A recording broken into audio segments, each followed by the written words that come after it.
다양한 시들을 일부만 모았습니다. 이게 안 들어간 것들이 너무 많아요. 일부만 모았고요. 다음 시간에 사랑에 오는 이 백석은 1912년에 태어났습니다.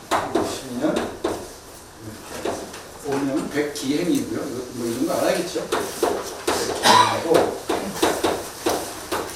우리는 주로 식민지 시대 때 쓰여진 시들 중심을 보고 있습니다. 그런데 해방 이후에 북에 머물렀다 그랬죠. 그러면서 이 김일성과 동갑내기예요. 동갑내기인데 워낙 유명한 시이니까 이 북한에서 당국에서 백석에게 강하게 요청했던 모양이죠. 새 나라를 만드는데 도와달라.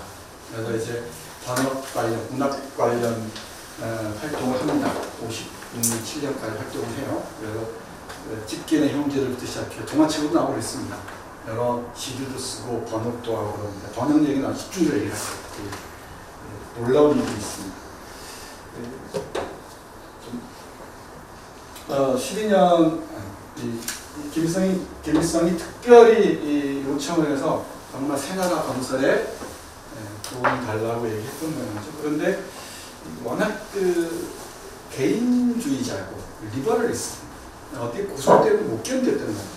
그걸 어쩔지 번역이라는 그 항로를 통해서 견뎌냈는데 그것도 못 견뎠던 모양이죠. 그런 숙청을 당하고는 50년대 말에 자강도 쪽으로 유폐를 당해서 양치기로 95년까지 보냈다고 합니다. 양치기.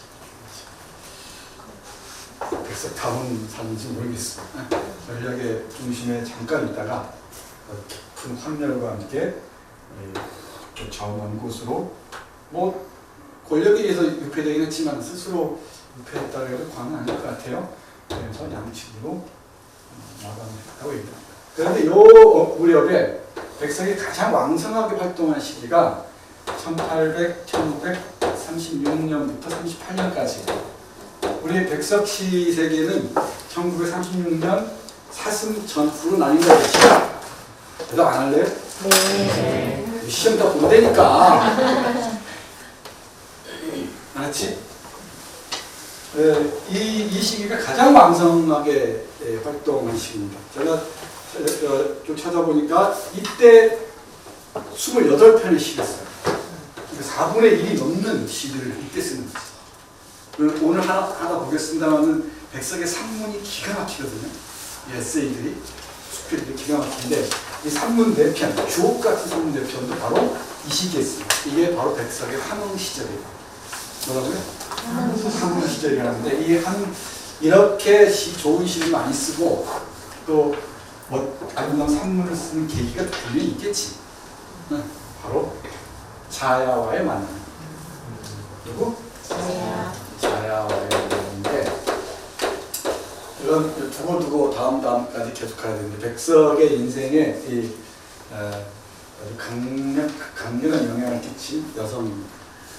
백석이 이때 함흥으로 간 이유는 영생고등보통학교 영어 교사로 부임하기 위해서입니다. 이 영생학교는 기독교 미션스쿨이죠. 지금도 전주에 가면 영생고등학교가 있습니다. 이 영생이라는 말부터 그렇잖아요. 영원한 생명, 영생을 얻다기 영생입니다. 한자를 해요. 이 미션스쿨이에요. 거기서 영어 선생하면서 축구부 감독을 하거든요. 근데 백석을 보다 보면은 질투를 안 할 수가 없어요. 정말 질투를 안 할 수가 없어요. 일단 잘생겼어요. 몰라 잘생겼어요. 그리고 패셔니스타예요. 이 헤어스타일부터 시작해서 양말 끝까지, 무릎까지 정말 그 하이 추정을 불어하는데 몸이 다 맞춰주니까 하겠죠. 제가 안 되는 제가 알아요. 그리고 이렇게 하면은 뭐 이 정도면은 뭐 그런가 보다 하는데 공부도 기가 막히죠. 그러니까 특히 외국어에 관하면은 백석은 일본에서 영어 교육을 공부를 해요. 요즘으로 하면 사범학교 영어를 가르치고. 근데 영어를 그냥 하는 정도가 아니고 기가 막혀요. 우리 토머스 하디 테스 쓴 사람이죠? 이 토머스 하디의 테스를 처음 번역한 게 백석이에요. 이 테스 기억나죠? 젖지 않은 테스 모습. 이게 1940년에 완역을 한다, 완역. 나와 있어요. 새로 찍어서. 이 번역이고 기가 막힙니다. 거의 뭐 우리 고유어를 다 살려서 상상 이상으로 어느 번역자도 못 알아간다 지금. 요즘 주로 많이 읽히는 게 민음사 세계문학 전집에 나온 정종화 선생의 번역인데 이 번역하고 비교해서 읽어보면은 이 백석의 한국어 실력이 얼마나 놀라운지. 근데 그 한국어 실력이 확실한 영어 실력을 바탕으로 해서 구사되고 있다는 거죠. 놀랍습니다. 영어 잘하지. 러시아를 기가 막히게 잘해요. 러시아 푸슈킨이나 누굽니까? 레르몬토프나 이런 수많은 시인들, 나중에 터키 시인 나중에 히크메트 얘기하겠지만은 이 시인들 시를 다 번역해요. 그뿐이겠습니다. 중국어도 기가 막혀요. 일본어는 기본이죠. 일본어는 뭐 잘 국어니까 읽고 쓰고 하는데 일본어니까.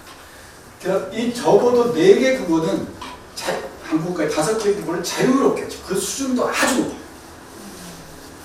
잘하지. 이 정도가 아주 배가 아플 텐데 시도 잘 써. 이쯤 되면은 참 사람을 좀 피곤하게 힘들게 한 사람이 나쁜 놈이야. 시도 잘 써.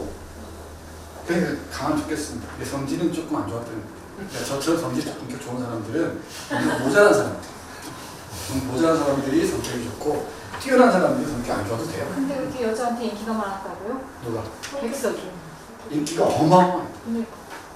이 경성의 대로라는 우리 나중에 얘기하겠습니다만은 넥타이를 휘날리고 감색 슈트 입고 광화문 쪽을 지나가면 여성들이 쳐다보다가 인력가 오는 것도 모르고 치고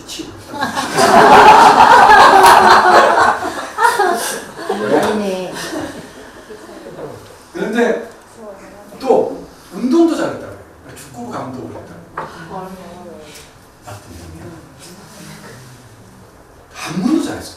고어에 대해서도 이 클래식 중국 고전에 대해서도 해박한 지식이었어요. 이 자야라고 지어준 게 당겨서 얘기하자면은 이태백의 시 자야오가라는 시가 아주 유명한 시예요. 자야오가에서는 이 남정네가 저 수자리를 떠나 나갔는데 아내는 방명이 두드리면서 다름질하면서 기다린다는 아주 유명한 시입니다. 그 시를 함흥의 어떤 백화점에 가서 이 자야라는 친구가 사온 모양이지 그 어느 날 또 읽으면서 또한 별호 하나 지어주지 하면서 자야라고 지어줬다고 그랬죠. 그런데 아무튼 이때 그 자시에 그런 얘기가 오가서 자야 아니에요? 아닙니다. 한밤중에 자야랑 같이 있다가 또 맞아요.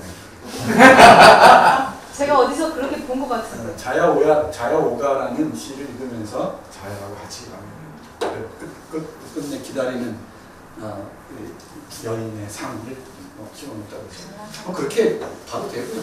12시에 자시에 뭐 하다가 그런지 모르죠. 근데 이 영생학교 시절, 함흥 시절에 창작이 가장 왕성하게 정말 일어나는데 아마 생각해보는 것 같습니다. 이 때는 1936년, 7년인가요? 요 무렵입니다. 7년 무렵인데 기억이 안 나네요. 영생학교 어떤 교사가 떠나면 송별을 가진 모양이에요. 그러다가 함흥관인가 하는 요리집 비슷한 데로 갔다고 합니다. 거기에서 이 진향이라는 기생을 만납니다. 진향. 그럴싸한 동네마다 이 시기에도 권번이라는 게 있었습니다. 기생 스쿨입니다. 기생을 체계적이고 조직적으로 키우는 학교예요. 진주 권번 유명하죠. 우리 누구니까 리영희 선생 에세이 읽다 보면 진주 남강에서 일어난 일 있잖아요. 그 전쟁 통해 장교 노릇을 하죠. 리영희 선생이 진주 기생 만난 얘기가 있습니다. 그리고 이광우 소설이 나온 등장하는 평양권번. 나중에 평양기사 아주 유명하죠. 함흥권번 또한 유명했다고. 함흥권번 출신 새내기 기생이었던 거예요. 그날 처음 그 자리에 접대하는 자리에 나왔다고 합니다. 이 자리에서 백석이 술 취한 김에 진양의 손을 덕적 땄더니 너는 내 마누라야 했다는 거예요. 내 몸을 맡아줘 했다는 거죠. 자시. 자시가 아니라니까. 이 진양이 자야고요. 자의 속명은 본명은 김영한입니다. 김영한이고 진양에서 자유를 갖다가 우리 여기 성북동에 있는 길상사 있죠. 그래서 법명은 길상화입니다. 그 서울로 함흥에 있다가 서울로 와서 그 어마어마한 요리집 대형가게죠. 요리집을 인수를 해요. 상당히 인기 있었던 모양이죠. 인수를 하고 운영하다가 죽을 무렵에 법정 스님에게 이 요리집을 시주를 합니다. 시주를 해서 길상사라는 절로. 그리고 가람 배치가 희한해요. 사찰. 요상하게 생겼습니다. 한번 가보시죠. 아무튼 이 자야하고 사람 때문에 그랬던 게 아닌가. 창작이 있고 분명히 있을 거예요. 그리고 이 함흥 이쪽을 함경도 지역, 함경 남북도 지역 북관이라고 해요. 북관. 뭐라고 한다고? 북관. 관자는 우리가 이렇게 쓰잖아요. 함곡관 할 때 관자. 중원에서 저쪽 들어갈 때 관자를 있죠. 이건 어떤 관문 할 때 관자예요. 북과 북쪽으로 넘어가는 관문이 관문이라는 뜻인데, 그래서 함경도 지역을 북관 지방 이렇게 얘기합니다. 북권에 관한 관련된 시들이 꽤 있어요. 그래서 이 함흥에서 동해와 이 함흥과 성천강이 그 자연 환경이 백석에게 남다른 인상을 남겼던 모양입니다. 그래서 이 시기에 좋은 시들이 많이 나옵니다.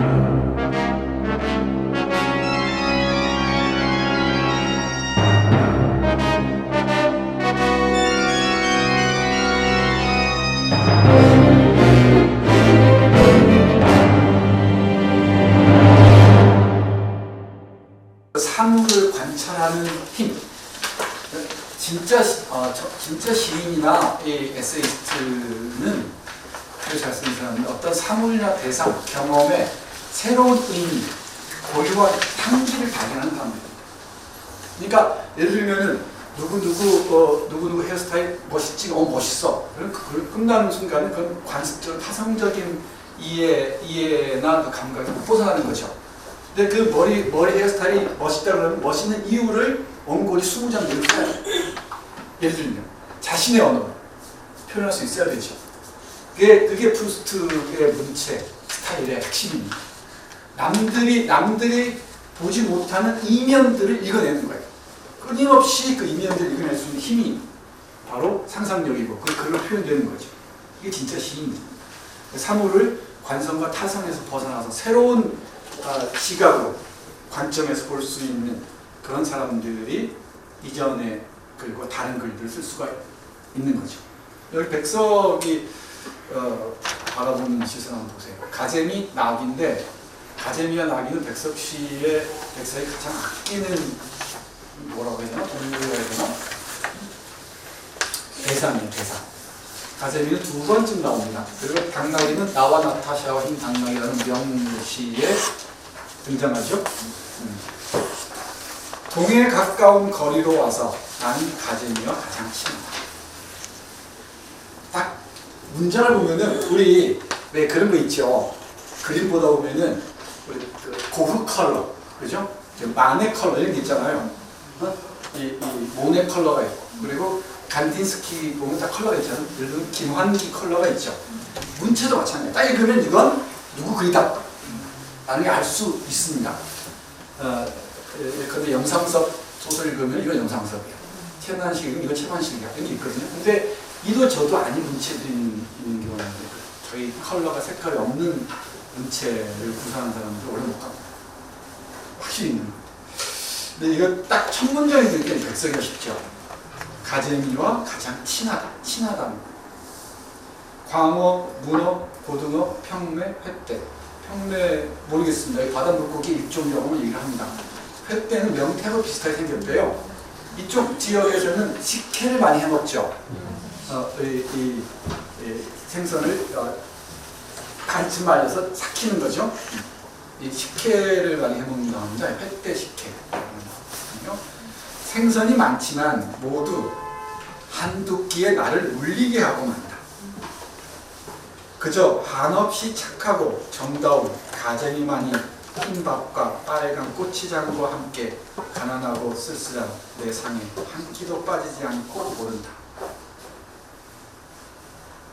감동 안 하시면은 이름 읽을 필요가 없어요. 감동하면서 저릿하게 와야 돼요. 빨간 고추장과 함께 가난하고 쓸쓸한 내 상에 한 끼도 빠지지 않고 온다. 와.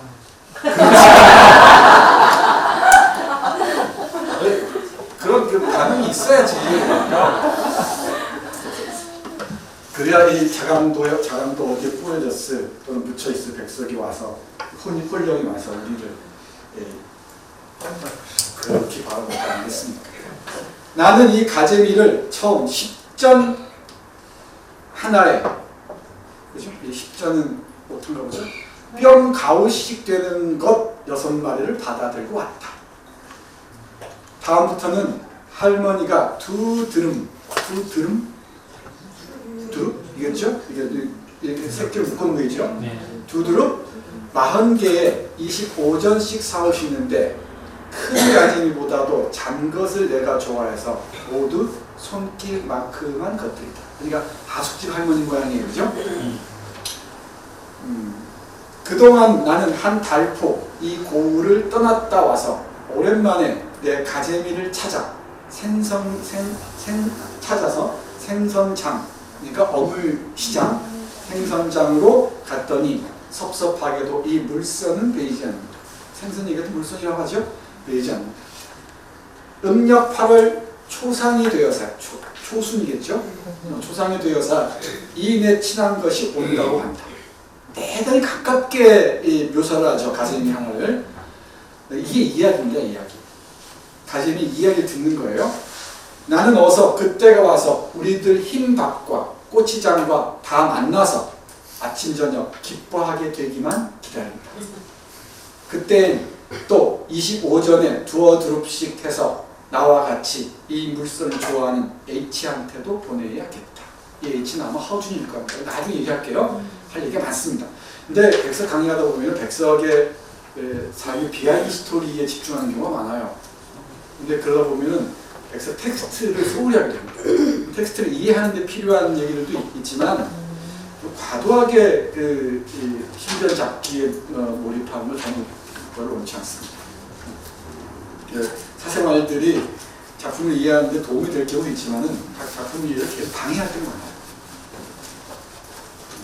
아무튼 허주는 나중에 저희 가서 한번 할 겁니다. 묘지와 뇌옥과 교회당과의 사이에서, 묘지와 뇌옥은 감옥이죠. 묘지와 감옥과 교회당 사이에서 생명과 죄와 신을 생각하기 좋은 운흥리를 떠나서 함족에 있는 마을입니다.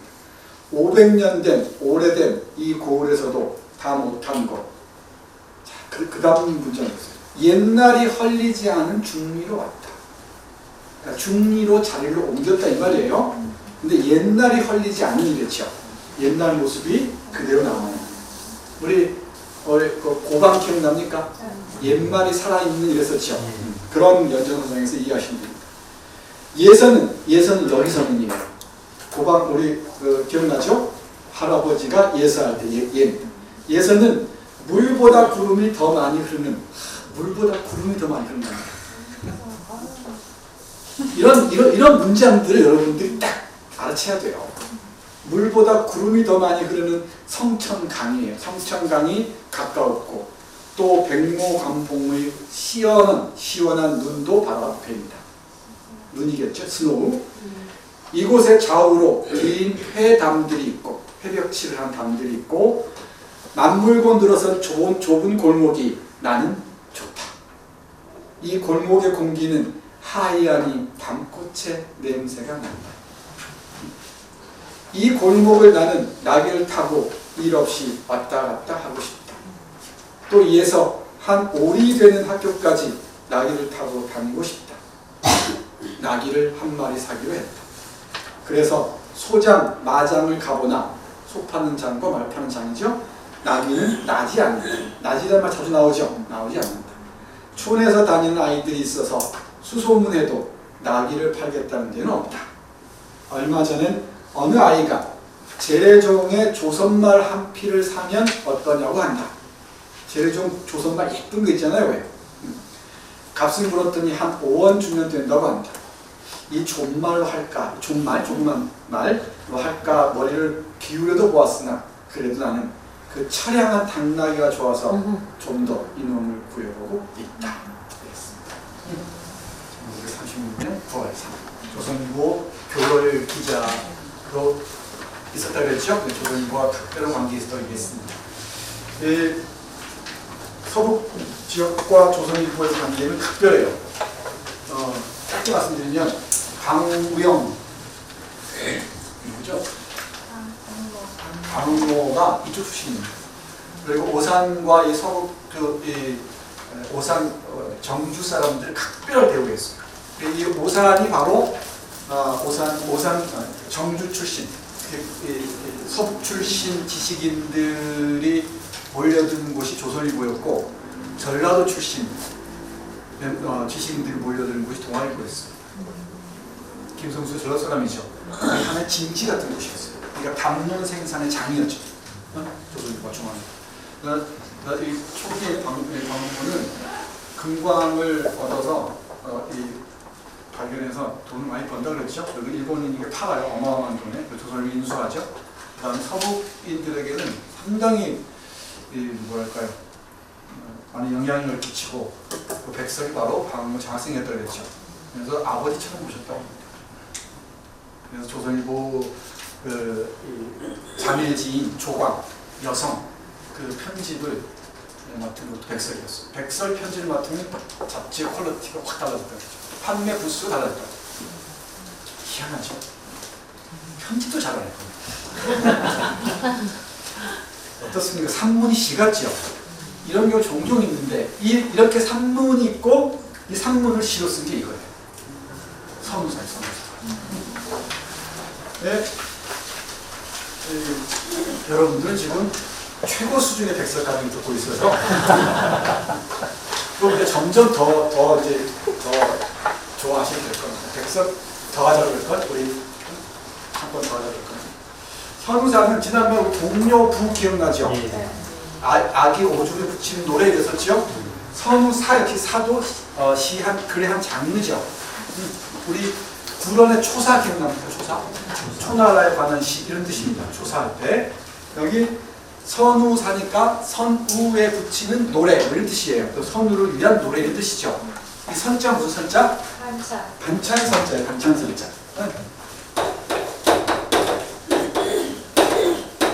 그러니까 반찬 친구죠. 반찬 벗이지.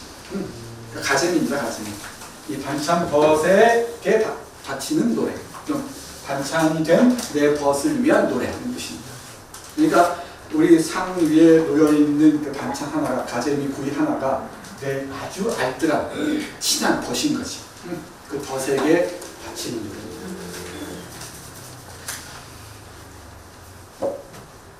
우리 이모기 한번 읽어보실래요? 제일 잘합니다.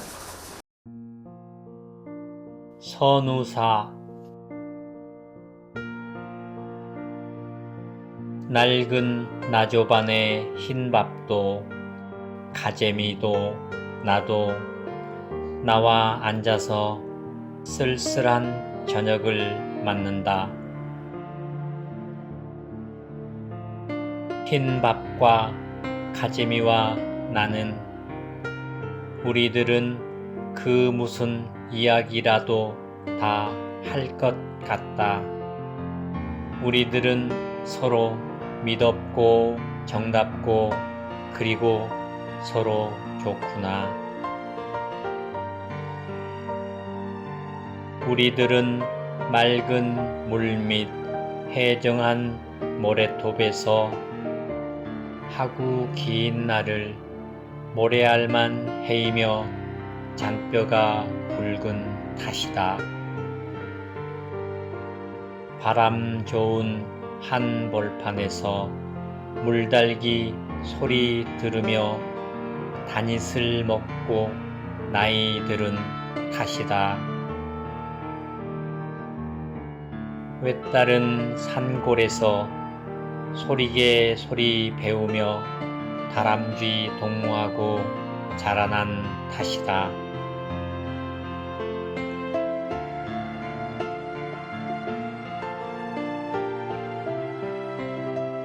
우리들은 모두 욕심이 없어 희어졌다. 착하디 착해서 새과든 가시 하나, 소나기 하나 없다. 너무나 정갈해서 이렇게 파리했다.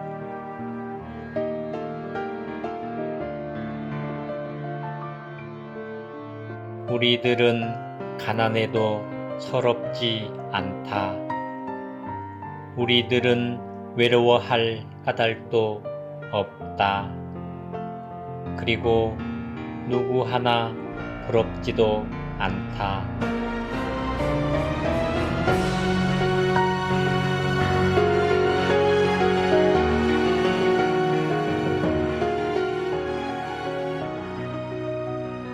흰밥과 가재미와 나는 우리들이 같이 있으면 세상 같은 건 밖에 놔도 좋을 것 같다.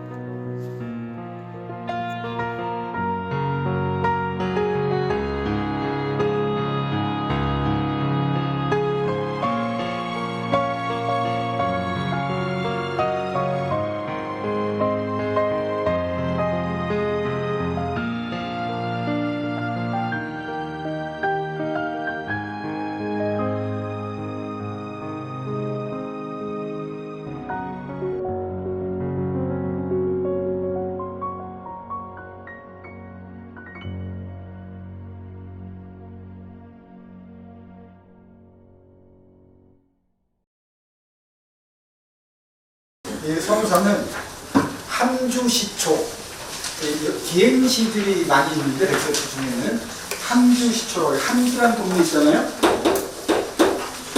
함주시초라고 해서 이 함주 일대, 함흥 저쪽 이쪽에 함흥 일대를 좀 돌아보고 쓴 시입니다. 되게 좋은 시들이 많아요. 여기 보면은 북관, 노루, 뒤에 노루라는 시 할 텐데 고사, 선우사, 산곡 같은 연평들이 있습니다. 함주시초 우리 묶여있는 시 중에 하나입니다. 선우사는 어렵진 않죠. 어렵지 않습니다. 근데 보면은 같다, 탓이다, 탓이다, 탓이다, 휘어졌다, 하나 없다, 파리했다, 않다, 없다, 않다 이렇게 다로 다 끝나죠. 그러면 이 한국어에서 다로 끝나는 그 선어말 어미로 리듬을 창안하기 쉽지 않거든요. 백석시는 반복을 통한 운율 창조로 되게 유명합니다. 김수영 씨도 그렇다고 얘기하는데 이 시는 다라는 이 어미를 쓰면서도 대단히 자연스러운 그 리듬을 끌어내고 있습니다. 그 점에 주목해서 보세요. 산문처럼 쓰고 있습니다. 낡은 나주반, 나주반은 나주반. 나주상이 유명하죠. 나주상이 유명한데 나주에서 나는 상 보셔야 할 것 같습니다. 낡은 그 나주반에 흰밥도 가재미도 나도 나와 도로 나와 있습니다. 흰밥도 가재미도 나도 나와 앉아서 쓸쓸한 저녁을 만든다. 의인하고 있죠. 다 이 버들인다 버들. 우리가 오늘 먹은 그 새우도 버시고 무도 버시고 다 나와 앉아서 쓸쓸한 저녁을 만든다. 쓸쓸한 말도 백석시의 키워드, 백석시와 중에 키워드긴 하는데 이게 쓸쓸하면 참 번역하기 어려운 정말 풍성한 뉘앙스는 거느린 형용사예요. 이 쓸쓸하다. 이건 이 맥락에 따라서 전혀 다르게 쓰입니다. 고적하다 말부터 시작해서 허전하다 온갖 이 문의들 할까요? 우리 이 발임이라는 게 발임, 미술에 쓰는 발임이란 말 있죠. 그레데이션. 그레데이션, 점점 흐려지는 것들 있죠. 다리마다 이렇죠. 발음질한다 그러죠. 이 쓸쓸하다는 형용사 그런 것 같아요. 이 그레데이션, 이 발음질 넓이 워낙 넓어, 뉘앙스의 이 빛깔이 워낙 넓어서 어떤 맥락에 쓰냐에 따라 참 다른 의미를 우리에게 전하는데, 백석 씨의 쓸쓸하다는 곳곳에 나옵니다. 그때그때는 달라요. 여기서 쓸쓸하다는 뭔가 뭐 외롭고 부정적인 의미의 뉘앙스가 아닌 것 같죠. 한갓진 이런 쪽에 가깝습니다. 아무튼 쓸쓸한 저녁을 만납니다.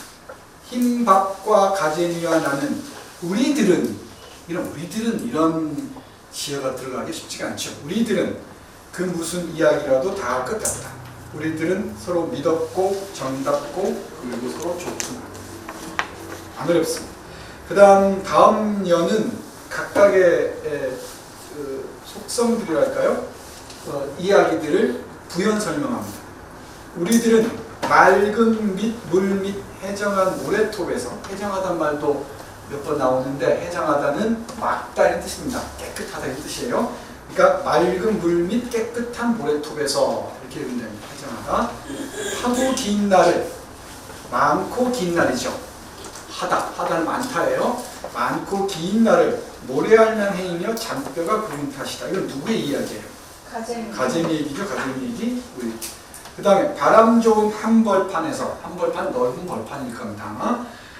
물닭이 소리, 물닭, 야생닭이죠. 물닭이 소리 들으며 단 이슬 먹고 나이들은 탓이다. 이건 쌀이죠. 쌀. 흰밥 이야기죠.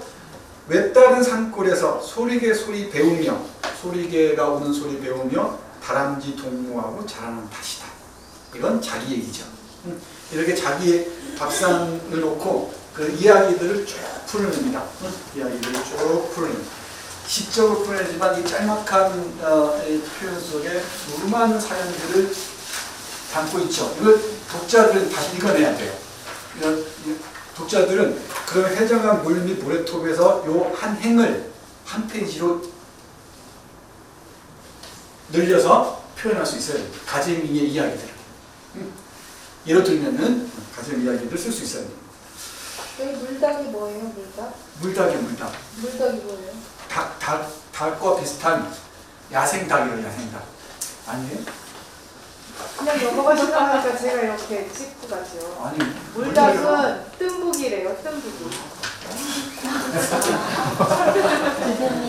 야생닭 아니야? 아니에요. 야생닭은 또 어디 있어요, 우리나라에? 아, 진짜. 젠득이 송편은 젠득이 송편은 고영진 선생에 따르면 젠득이 어때요? 젠듯하게 만드는 건데 난 동의하기 어려워. 젠듯하게 만들어서 진득이 닮은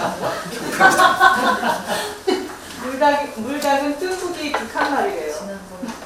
어디에 나와요? 누가 그래요? 이거요? 어디 사전 찾아보면 나와요. 어떤 사전? 네이버 사전. 뜸북이? 네. 처음 듣는데. 물닭이라는 닭 자체가 우리가 없잖아. 아니 물닭이라고 불러요? 물닭이라고. 어디에서? 지금까지 한 번도 본 적이 없어서.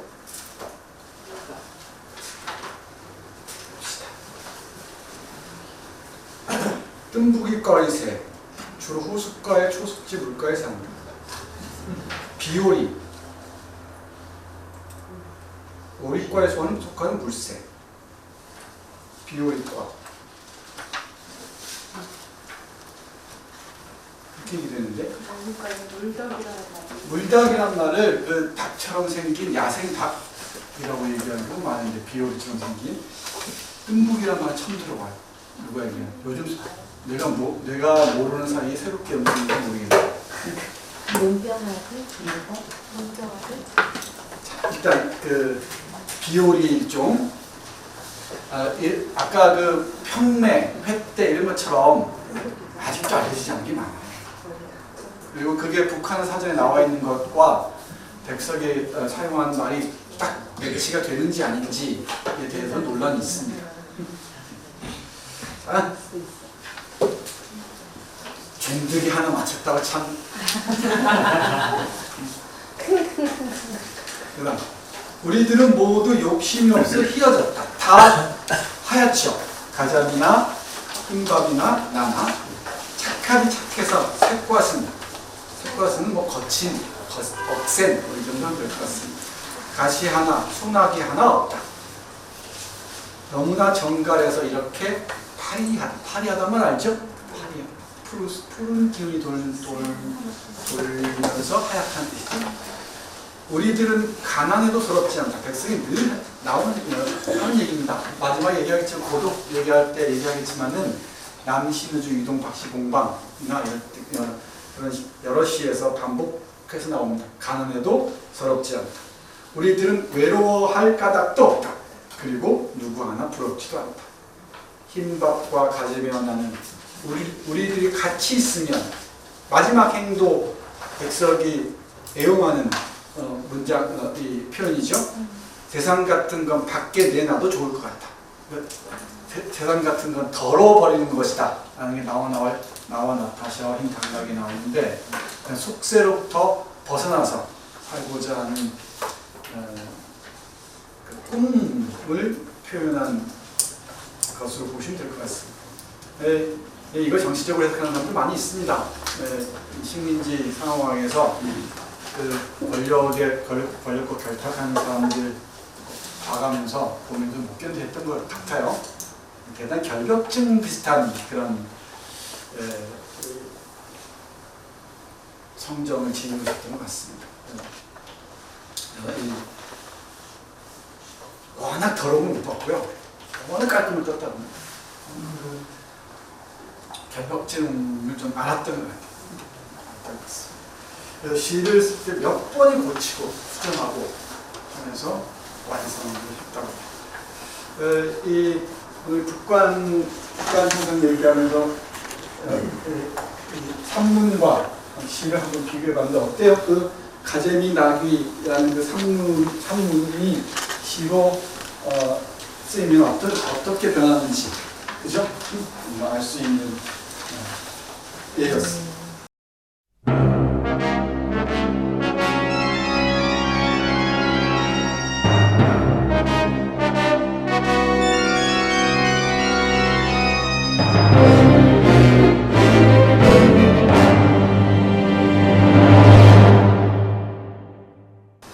그다음 맨 앞에 스토리텔링의 시대 이렇게 제가 얘기를 했는데 서문서도 그렇지만은 시를 읽는 것 자체가 워낙 그 스토리를 재구성하는 과정이기도 해요. 지난 시간에 말씀드렸듯이 그죠? 이 압축된 언어로 쓰인 그 시들을 우리는 산문으로 다시 뭐랄까요? 다시 지어내야 되죠. 이야기를 지어내야 됩니다. 근데 언제부터 스토리텔링인지 모르겠어요. 근데 요즘 어디 가서 뭐 말꽤나 한다는 사람들이 한결같이 얘기하는 게 스토리텔링입니다. 하다못해 이 공과대학 다니는 사람들도 공대 교수들도 스토리텔링이 화두예요. 화두. 이야기가 없으면 안 된다. 근데 그걸 역으로 얘기하자면은 우리는 이야기를 상실한 시대를 살고 있다는 것이죠. 그죠? 근데 인류 역사에서 이야기를 상실한 시대는 그렇게 길지 않습니다. 이 서사 욕망이라는 것은 본능과 가까워요. 이야기를 하고 이야기를 듣고자 하는 욕망들은 그야말로 식욕이나 수면욕만큼 강렬합니다. 그런데 이 자본주의 시대에 접어들면서 자기 안에 뿔뿔이 이 개인화되면서 소통의 연결고리로서 이야기가 휘발되고 있어요. 사라져버렸어요. 그렇게 살아오다가 어느 날부터 아니야. 이래서는 안 되는 모양이지. 그래서 이야기의 재발견이 대대적으로 이루어지고 있는 것 같습니다. 인문학의 뭐랄까 새로운 발견과 같은 연장선이 있는 것 같은데 인문학이라는 것도 스티브 잡스가 성공하려면 인문학을 해라 하면서부터 붐이 불기 시작했죠. 그래서 이 인문학 이게 몇 얘기 하면 안 되는 인문학이 정말 그야말로 하향 평준화 하는 방향으로 이해되거나 이야기되는 경우가 많아요. 그래서 어떤 그 인문학의 한 분야에 대한 깊이 있는 이해가 없이 그냥 각별한 인문학을 붙이는 경우는 상당히 당혹스러울 때가 많습니다. 그럼 당신은 뭐가 다르냐? 이렇게 물을 수 있죠. 다르지. 다르잖아요. 네. 얘기는 인문학이란 무엇인지는 다른 데서 강의했으니까 혹시 기회가 나면 다시 할지 모르겠습니다. 인문학은 아주 레디컬한 인간 발견의 방법입니다. 그러니까 이 자연의 무늬와 인간의 무늬가 이 만나는 접점들을 탐구하는 게 인문학이에요. 그 대단히 혁명적인 발상이에요. 그냥 액세서리 수준에서 인문학을 얘기한다는 건 거의 인문학에 대한 모욕입니다. 제가 볼 때. 그러니까 제가 설명한 인문학은 또 옆으로 세겠습니다. 제가 강의 특징 인문학은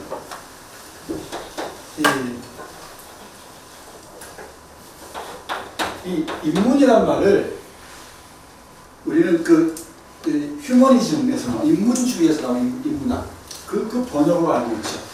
인문학 휴메니틱스 이런 말들을 얘기하는데 저는 다르마주의입니다. 이건 인간 중심주의인데 이거 인문은 천지인의 맥락에서 이해해야 돼요. 천문, 지문, 인문의 연장선상에서 인문을 이해해야 돼요.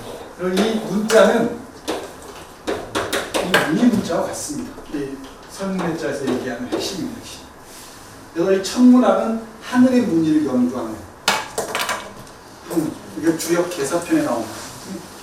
이 하늘의 무늬를 연구해서 때가 변하는 것을 관찰한다는 거죠. 그리고 이 지문은 땅의 무늬예요. 땅의 무늬. 그리고 이 천문과 지문과 인문이 조화를 이루는 세계가 인문을 궁극적으로 지향하는 것입니다. 근데 우리 시대의 인문학이 문제되는 것은 르네상스 이후 인문주의하고 다른 맥락에서 그 신과의 대결이었잖아요. 이건 하늘과 땅과 인간의 훼손된 관계들을 회복하는 맥락에서 인문학을 얘기합니다. 그렇지 않고서 이 인문학 얘기하면 의미가 없습니다. 이 정도만 얘기하죠. 그러니까 가재미하고 이 흰밥하고 나 사이의 이야기를 구성해낼 수 있을 때 비로소 인문학의 심장으로 핵심이 들어갈 수가 있습니다. 따로 무슨 인간이랑 그림 한 편 이해하고 시 한 편 이해하고 그런 수준에서 얘기하는 게 아닙니다. 그러니까 인간이 자본주의 시대 자본주의라는 이 악마의 시스템 하에서 우리가 파괴한 게 무엇이든 하늘 파괴하고 땅 파괴하고 인간까지 파괴했다는 거죠. 그래서 이 하늘과 땅과 인간을 동시에 사유하지 않는 인문학은 대단히 이기적인 인간 중심주의밖에 안 됩니다. 르네상스식 인문주의는 대단히 위험한 거죠. 물론 르네상스식 휴머니즘이 역사적 의미는 분명히 있겠지만은 역사적 맥락에서 다시 인문학을 얘기할 때는 이 천문과 지문을 천문학과 지문학을 동시에 사유해야 가능하다는 것이죠. 그래야 이 자연의 고유와 무늬를 이뤄낼 수 있어야 인간의 고유와 무늬의 회복도 가능하다는 거죠. 여기에서 인문학은 새롭게 정리되어야 된다고 저는 주장하고 다니는 중입니다. 네. 백석씨 있다 보면은 이 인문학이 무엇인가에 대해서 각별하게 생각하게 될 때가 종종 있습니다. 그래서 이 스토리텔링, 이야기를 끊임없이 얘기하는 이유는 우리가 이야기로부터 너무 멀리 벗어나 있다는 겁니다. 우리 이야기가 너무 빈곤해요. 그러니까 예를 들어서 이 지우개에 깃들인 이야기를 읽어낼 수 있는 힘이 없습니다. 이 분필 하나가 담고 있는 이야기들을 읽어낼 수 있는 힘이 없어요. 너무나 빈곤해요. 근데 이 분필이나 이 분필 닦기가 얼마나 많은 사연들을 담고 있겠습니까? 그 사연들을 읽어내야죠. 우리 지인들이 되게 그렇습니다. 문득 떠오르는 시가 박노의 아이폰이라는 시인데 그 아이폰이라는 시를 지하철 안에서 갑자기 보다가 이 아이폰의 깃들의 이야기를 쭉 읽어내요. 노동자들의 이야기들, 탄광이 무너지는 이 광사 산들, 무너지는 우주들을 쭉 얘기해냅니다. 왜 아니겠습니까? 그러니까 기후학적 접근이기도 한데 이를테면 모래알 하나에서 빅뱅을 읽어낼 수 있는 상상력을 동원하지 않고서는 이야기는 구성되지 않습니다. 그죠? 그리고 이 모래알 하나에서 우리 사이버 월드와이드 웹의 이 장을 읽어낼 수도 있어야 한다는 얘기지. 그리고 계속해서 우리 기억들을 환기해야 한다는 거죠. 우리는 의식적이든 무의식적이든. 이게 프로이트 경우를 하면은 불수의적 기억이라고 얘기를 한다고 해요.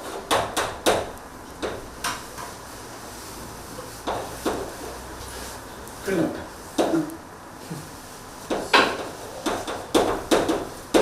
맞죠? 수필할 때 자기가 자기 뜻이 아닌데 떠오르는 기억들 있죠. 그러니까 의도하지 않았는데 떠오르는 기억들. 그게 우리 지난번에 읽었던 마들렌드 그 과자 조각의 환기한 기억들이었죠. 그런 것처럼 이야기가 풍성한 세계에서는 이런 보면은 또는 이런 사물들 보면은 그 이야기들이 자연스럽게 떠올라야 된다는 얘기죠. 근데 우리는 상품화하는 순간 이야기를 다 지워버립니다.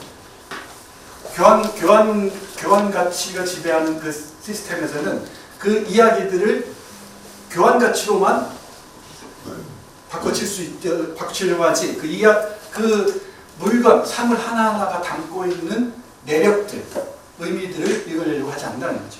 그러면서 이야기들이 다 뭐랄까요? 사라져버립니다. 숨이 막혀버린 것이죠. 그래서 이야기의 재발견이란 스토리텔링의 재발견이란 인문의 재발견, 문의의 재발견. 이 문자는 문입니다. 이 하늘과 땅과 이 인간의 문의의 재발견과 관련되어 있다고 저는 생각을 해요. 그래서 신화가 다시 얘기를 하는 것도 이런 맥락에서 얘기할 수 있을 것 같습니다. 그래서 이 판타지들이 대대적으로 다시 우리 대중들을 사로잡고 있는 것도 이런 것과 관련된 게 아닌가 싶기도 하고요. 내가 이렇게 외면을 하고라는 시 한번 보세요. 이 시는 그러니까 김영한 씨가 쓴 내가 사랑한 백석이라는 책이 있습니다. 백석은 오로지 나만 보고 살았다 이런 책으로 유명해요. 근데 학자들에 따라서 상당히 중요한 자료다라고 보는 사람들도 있고 과도하게 이 백석에 대해서 주관적으로 평가하고 있다고 해서 연구 자료로서 가치가 없다고 얘기하는 사람도 있습니다. 근데 객관적인 자료라는 게 어디 있겠습니까? 우리 어떤 사람이 이미지라는 건 많은 사람들의 시선이 집합적으로 모여서 형성되는 것이죠. 다 다를 수밖에 없습니다. 이게 만약에 오늘 우리 같은 자리에서 똑같은 얘기를 한 것을 어디 가서 여러분들이 전달하면 어떻게 되겠어요? 다 다릅니다. 전혀 다른 모습으로 이 모양으로 제가 얘기한 게 전달될 겁니다. 이것처럼 관계는 분명한데 또 의미도 또 분명한 것 같습니다. 여기에서 이 시를 두고 여기에 나온 넥타이가 바로 내가 사준 넥타이다. 그리고 여기서 말하는 고운 사람이 바로 내가 그 고운 사람이다. 맞는 것 같습니다. 틀린 것 같진 않아요. 네, 그러면서 이 백석의 사랑은 오직 나밖에 없었다라고 얘기하는데 이게 아니라는 건 나중에 알 겁니다. 그런 수완의 사랑 얘기하면서 다음 시간쯤에 집중적으로 말씀드릴게요.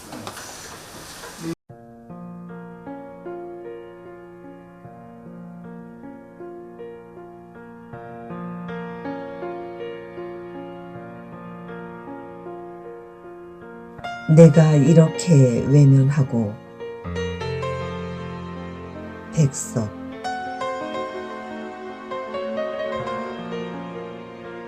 내가 이렇게 외면하고 거리를 걸어가는 것은 찬풍 날씨가 너무나 좋은 탓이고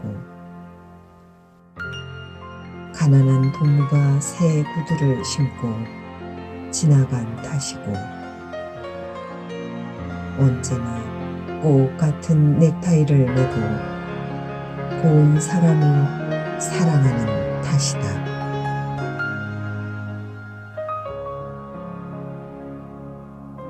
내가 이렇게 외면하고 거리를 걸어가는 것은 또 내 많지 못한 월급이 얼마나 고마운 탓이고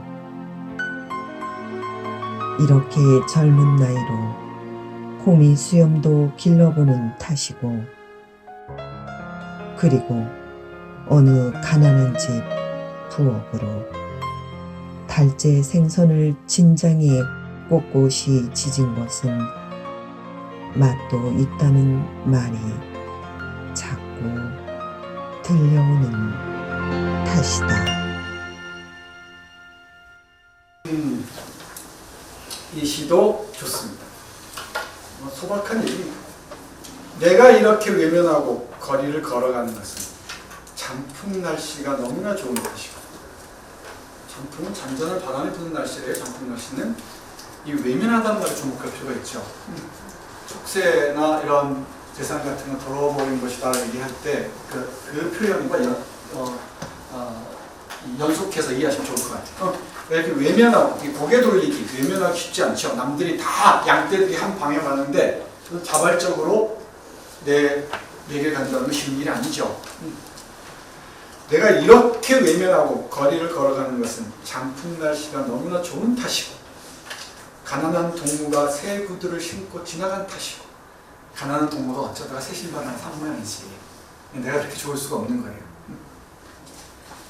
언제나 꽃 같은 넥타이를 메고 고운 사람을 사랑하는 탓이다. 이게 이제 자기 의미상의 주어가 자기겠죠? 네, 내가 언제나 꽃 같은 넥타이를 메고 고운 사람을 사랑하는 탓이다. 이 넥타이는 자야가 사준 넥타이로 이해합시다. 그리고 고운 사람도 일단 자야라고 이해합시다.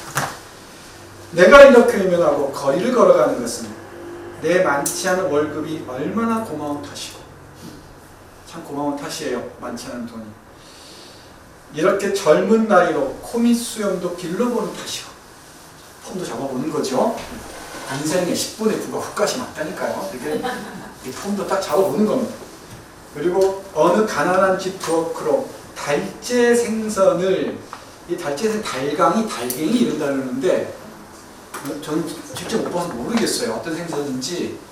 달강에 달갱이 이런다 그럽니다. 그걸 진장, 진한 장. 진장에 꼿꼿이 지진 것은, 그러니까 장에 이 꼿꼿이 졌다는 말은 이해가죠? 꿋꿋하게 뭐라 그러나? 물기가 없게 꼿꼿이 지진 것은 맛도 있다는 말이 자꾸 들려오는 탓이다. 그러니까 이 짧은 시에 많은 이야기들이 있죠. 이걸 파고든 사람이라면은 이 가난한 동무가 누구일까? 새 구두를 신는 게 어떤 의미가 있을까? 쭉 얘기할 겁니다만은 이런 짤막한 시를 지에서 이야기들을 찾아내는 것, 이야기들을 역으로 얘기하는 것들이죠. 우리 알지풀기라고 했었죠. 이게 압축해 놓은 것을 이제 거꾸로 푸는 게 우리 독자들의 몫입니다. 그 이야기를 읽어내는 게 주로 안 어렵지. 이건 어렵지 않습니다.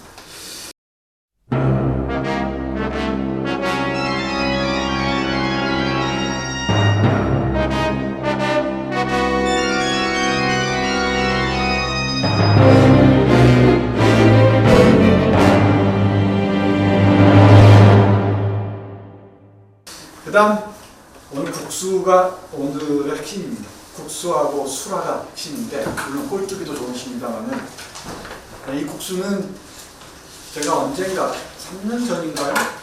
도서관의 그 독서 모임에서 저를 불러서 특강을 해달라고 해요. 근데 길 한 5편 준비해 왔는데 국수 요거 하나만 2시간 반 했어요. 한 편 가지고. 이건 여러 가지 의미에서 할 얘기 많습니다. 이게 정말로 이 스토리 이야기 문제, 그리고 이 문의를 읽는 힘의 문제, 그 기억의 환기 문제 다 열려있습니다. 그리고 이 먹을거리 한 조각에 얼마나 많은 사연들과 이야기들이 깃들여 있는지를 이렇게 잘 표현할 수가 없습니다. 이거 명작이다. 명작이 많지만은 그야말로 천문과 지문과 인문이 어떻게 만나는지를 이 국수 한 그릇이 다 보여줍니다. 네, 국수는 제목에만 있고 본문에는 안 나옵니다. 네, 국수는 냉면입니다. 냉면인데 냉면은 그게 둘로 나뉘죠. 이쪽이 함흥냉면, 이쪽이 평양냉면. 함흥냉면 이쪽은 메밀로 이 국수를 빚을 만큼 물살이 풍부하지 않은 곳이에요. 그러니까 감자나 이런 것을 전분을 빼서 일게 뽑은 겁니다. 질기죠? 이게 함흥냉면이고 이쪽 메밀로 이게 되게 조금 80% 90% 메밀이 나오면 좀 들어가야죠. 메밀로 이 분틀에 뽑아서 내는 국수, 이게 평양냉면. 여기는 평양냉면. 근데 이 냉면을 먹는다는 것은 매일처럼 먹을 수 있는 게 아니에요.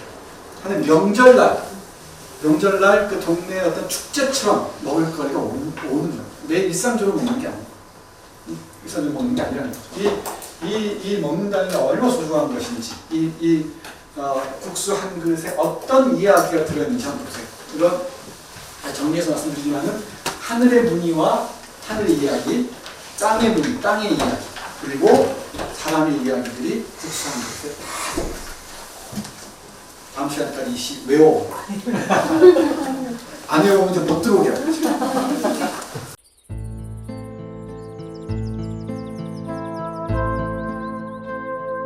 국수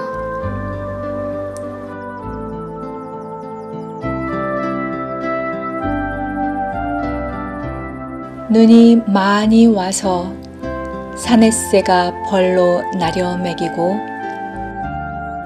눈구덩이에 토끼가 덜어 빠지기도 하면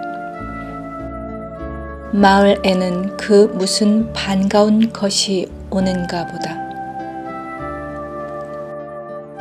한가한 애동들은 어둡도록 꿩사냥을 하고 가난한 엄매는 밤중에 김치 가재미로 가고 마을을 구수한 즐거움에 싸서 은근하니 흥성흥성 들뜨게 하며 이것은 오는 것이다.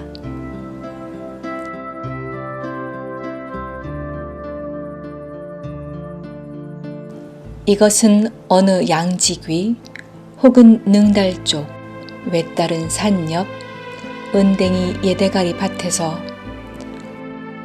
하룻밤 뽀얀 흰김 속에 접시귀 소기름 뿌리 뿌연 부엌에 산멍에 같은 분틀을 타고 오는 것이다.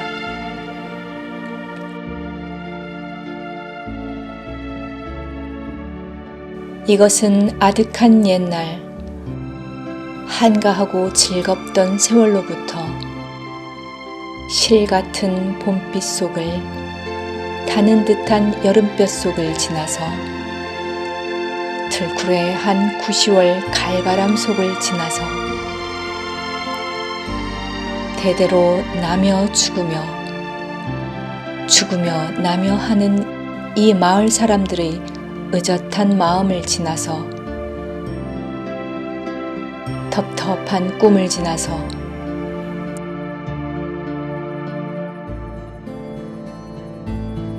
지붕에 마당에 우물둔덩에 한방눈이 푹푹 쌓이는 여느 하룻밤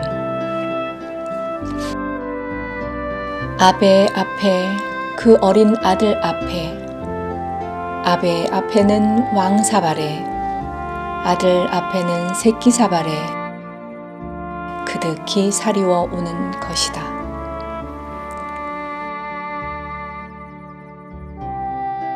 이것은 그 곰의 잔등에 엎혀서 길려놨다는 먼 옛적 큰마니가 또 그 집등세기에 서서 재채기를 하면 산너댓 마을까지 들렸다는 먼 옛적 큰아버지가 오는 것 같이 오는 것이다.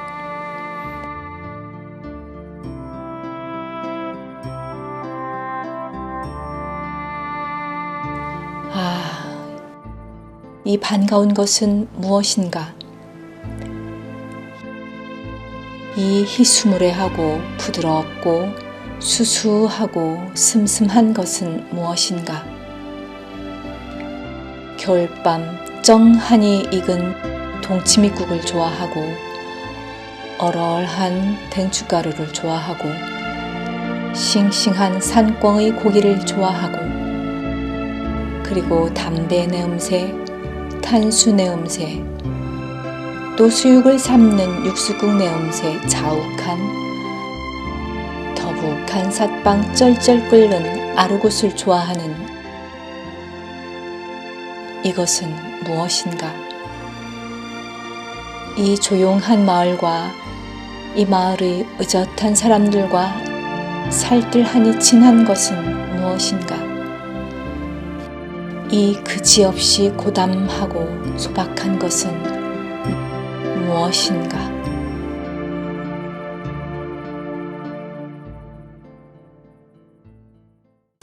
눈이 많이 와서 산에새가 벌로 나르며지고 눈구덩이에 토끼가 덜어 빠지기도 하면 마을에는 그 무슨 반가운 것이 오는가 보다.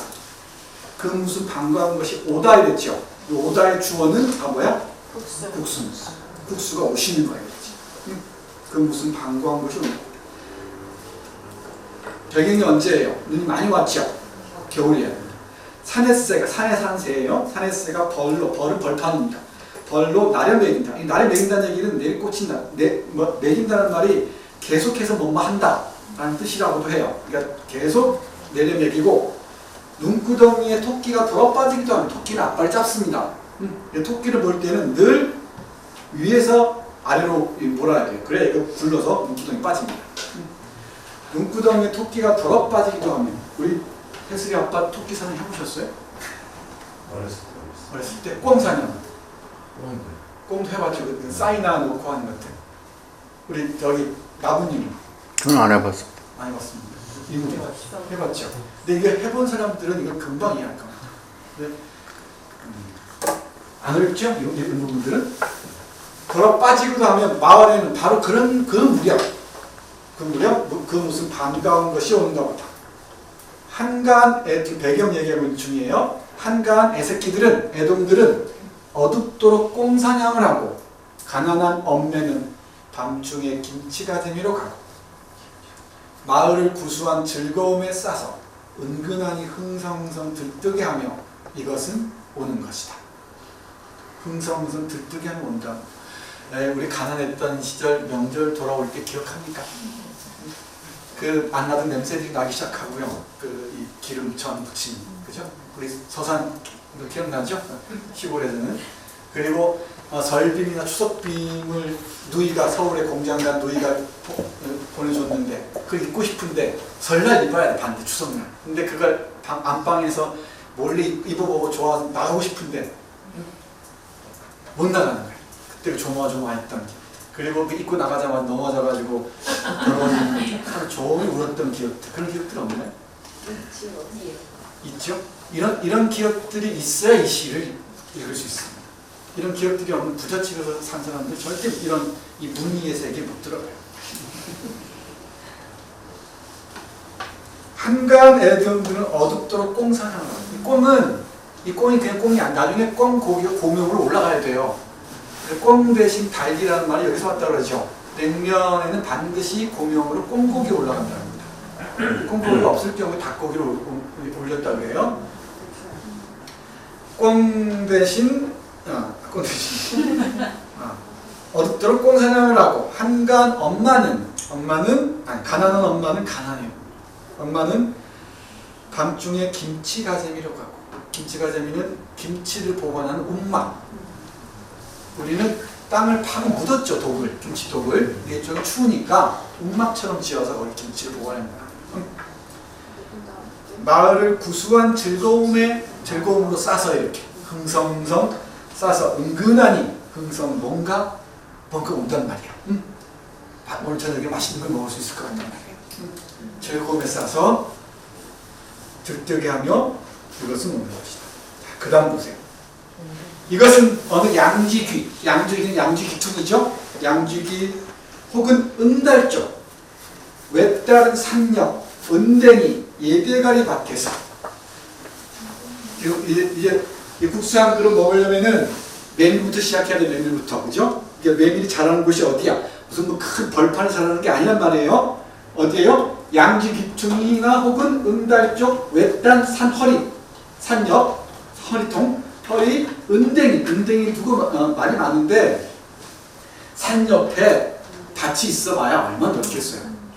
오죽하겠어요, 그죠? 근데 어떤 상상이 참 빈곤한 것 같아요. 나무도 그렇다고 그러지, 된득이 진득이 얘기하려고 그러지. 여기 은댕이를 두고서 은달 아닐까요? 아니야. 여러 가지 얘기를 하는데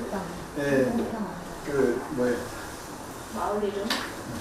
마을 이름이니 뭔 얘기를 하는데 이건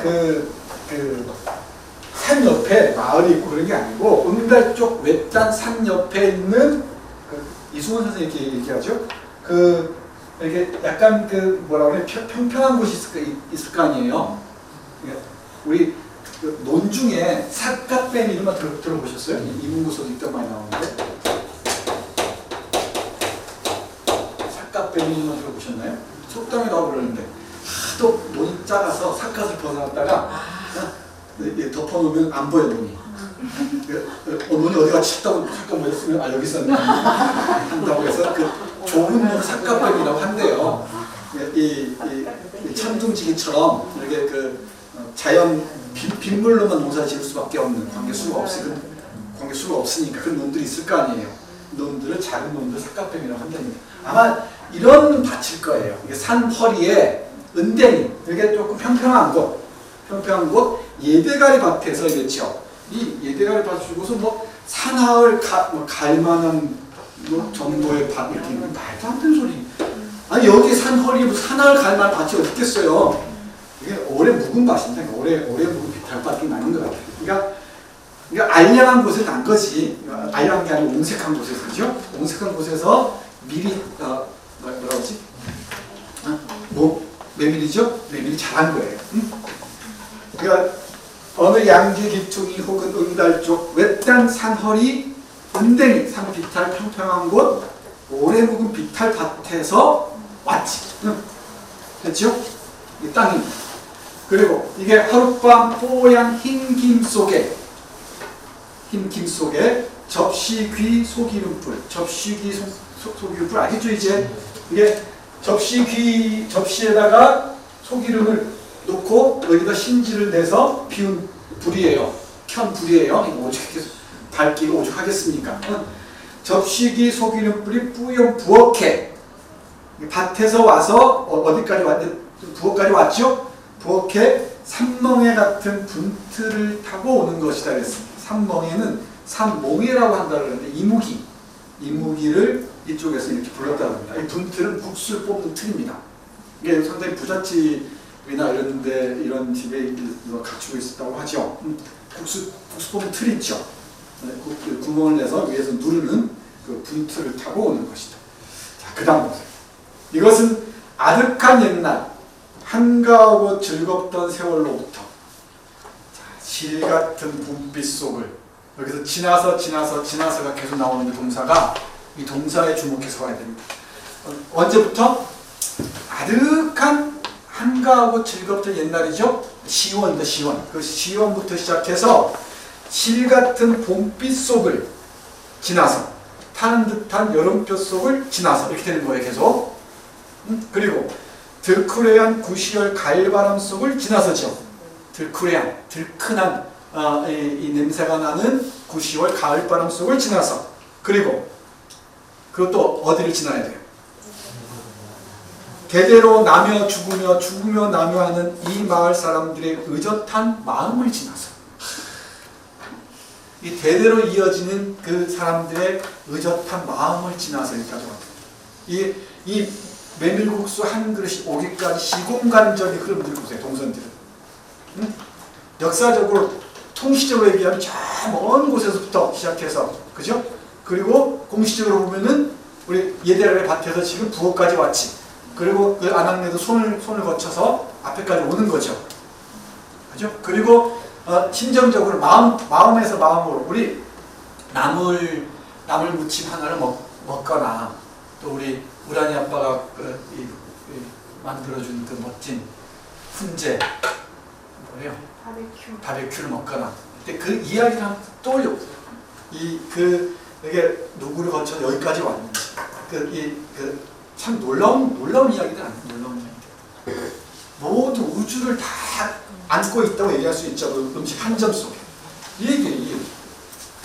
그 나물 한 접시 만드는데 얼마나 많은 사람들의 그 이야기들이 깃들여 있겠어요. 이거 어떤 걸 먹어도 되고 이거 먹으면 안 되는지 조리법을 어떻게 할 것인지 어떻게 이거 데칠지 무칠 것인지 이건 말렸다가 삶았다가 말려서 줘야 할 것인지 그 노하우들이 수많은 세월에 거쳐서 쌓였겠죠.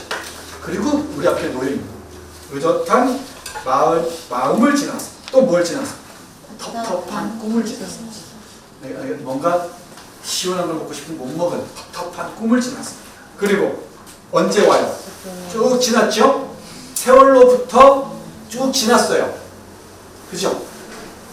문장 구조 알겠지? 네. 통사적으로 쭉 지나서 언제 하지? 지붕의 마당에 우물둔덩에 한방눈이 푹푹 쌓이는 어느 하룻밤. 언제? 한방눈이 쌓이는 어느 하룻밤이에요. 어디에? 지붕의 마당에 우물둔덩에. 우물. 이런 얘기도 그냥 들어가면 안 되는데 우리 우물에서 물 들어온 적 있습니까? 이 우물이 있으면은 우물가에 이렇게 항상 이렇게 둘레 쳐놨죠 이렇게. 이거 우물은 신성한 곳이에요. 그죠? 신성한 곳이어서 이 둔덩처럼 높게 좀 높직하게 해놨죠 이렇게. 여기는 그래서 이 일정한 명절이 되면은 여기 금줄을 치죠. 신성한 곳이라는 뜻으로 이게 잡귀가 들어가지 않도록 장독대에 그렇듯이. 그래서 이 우물둔덩에 또 어디에? 우물둔덩에 한방눈이 푹푹 쌓이는 어느 하룻밤에 와요. 뭐가? 국수가. 어떻게 옵니까? 아베 앞에 그 어린 아들 앞에 온다. 그죠? 온다 동사예요. 아베 앞에는 왕사발에 아들 앞에는 새끼사발에 그득히 살이 오는 것이다. 살이 다 둘둘 많은 거 이렇게 둘둘 많아서 오는 것이다. 그 다음 보세요. 이 한글에서 어떤 사연이 있는지. 이것은 그 곰의 잔등에 엎혀서 길려놨다는 곰이 등에 업고 키웠다는 뜻이죠. 일단은 먼 옛적 큰마니가 할머니입니다. 먼 옛적 할머니가 또 그 집등세기는 집이나 집하고 뭐 집이 쓰는 거 워낙 많죠. 아니면 그 칡넝쿨 같은 걸로 짠 멍석입니다. 집등세기에 서서 재채기를 하면 산 너머의 마을까지 들렸다는 먼 옛적 큰아버지는 뭐겠어요? 할아버지가 오는 것 같이 오는 것이다. 긴 역사와 함께 이 국수한 것이 내 앞에 그 사연들이 이 안에 깃들여 있는 거예요. 그러니까 우리 모밀이 자랄 때 메밀이 자랄 때 바람, 물, 비, 태양, 햇빛 없이 안 되죠. 또 흙의 힘이 있어야겠죠. 농부의 손길이 있어야 되죠. 그리고 부엌에서 이걸 만드는 공이 있어야 되죠. 이 국수를 만드는 레시피가 만들어질 때까지 얼마나 많은 세월을 거쳤겠어요. 그렇게 먼 옛적 할머니와 먼 옛적 할아버지가 오는 것처럼 오는 것이다. 그러니까 집등세기에 서서 재채기를 하면 산 너머까지 들렸다는 오래전 할아버지, 재채기 소리가 유난히 컸던 할아버지가 오는 것처럼 오는 것이다. 세월과 함께 오는 것이다. 이 반가운 것은 무엇인가? 이 희스무레하고 부드럽고 순수하고 슴슴한 것은 무엇인가? 우리 알고 있어요, 국수라는 걸. 자, 그 다음 잘 보세요. 겨울밤 쩡하니, 이 쩡하다라는 말 북한에 갔을 때 많은 사람들이 쓰죠. 생맥주도 쩡하니 맛있습니다. 그러잖아요. 시원합니다. 쩡하다는 많이 쓰는 것 같아요. 우리 여기 삼교리 막국수집 있죠. 거기 가면 이렇게 얼음에도 해주잖아요. 그걸 떠올리시면 어떨까 싶기도 한데 겨울밤 쩡하니 익은 동치미국을 좋아하고 뭐가? 국수가. 이게 다 국수예요. 그러니까 국수는 쩡하니 익은 동치미국에 먹어야 돼요. 거기에 삼겹국수가 이렇죠. 안 가봤구나. 응? 삼겹이 아니야? 삼겹이 막국수지 여기. 또 뭘 좋아해요? 얼얼한 댕춧가루를 좋아하고 얼얼한 고춧가루를 좋아하고 그리고 고추, 댕추 이러죠. 그리고 싱싱한 산꽁의 고기를 좋아하고 이게 나오죠. 그 고기하고 함께 먹어야 맛있다는 거죠. 그리고 담배 냄새, 그 다음 문장이 어려워요. 담배 냄새, 탄수 냄새, 또 수육을 삶는 육수국 냄새, 자욱한, 더북한, 삿방, 쩔쩔 끓는 아르구추를 좋아하는 이것은 무엇인가? 좋아하는 이에요. 좋아하는 이것은 무엇인가죠? 뭘 좋아해요? 아르구추를 좋아한다 그랬죠. 아르구추 아랫목이에요. 아랫목을 좋아하는 이것은 무엇인가? 국수다. 아랫목에서 먹어야 제맛이다 이 말이지. 근데 어떤 아랫목이야? 이게 이제 안뒷 문장들이 계속 온단 말이에요. 그래서 문장 통사부의 특징이라고 그랬죠. 어떤 아랫목이에요? 뒤에서부터 봐요. 쩔쩔 끓는 아랫목이죠. 그러니까 흰 눈이 내린 펑펑 내린 추운 날 밤 쩔쩔 끓는 아랫목에서 먹어야 제맛이야. 근데 이 아랫목은 어떤 아랫목이야? 삿방이죠. 더북한 삿방이지. 삿방은 사자리를 끈 방이에요. 사자리. 사자리를 끈 더북한 쩔쩔 끓는 아랫목을 좋아하는 국수지. 됐죠? 이 삿방 분위기는 어때요? 온갖 냄새들이 자욱하지. 어떤 냄새들?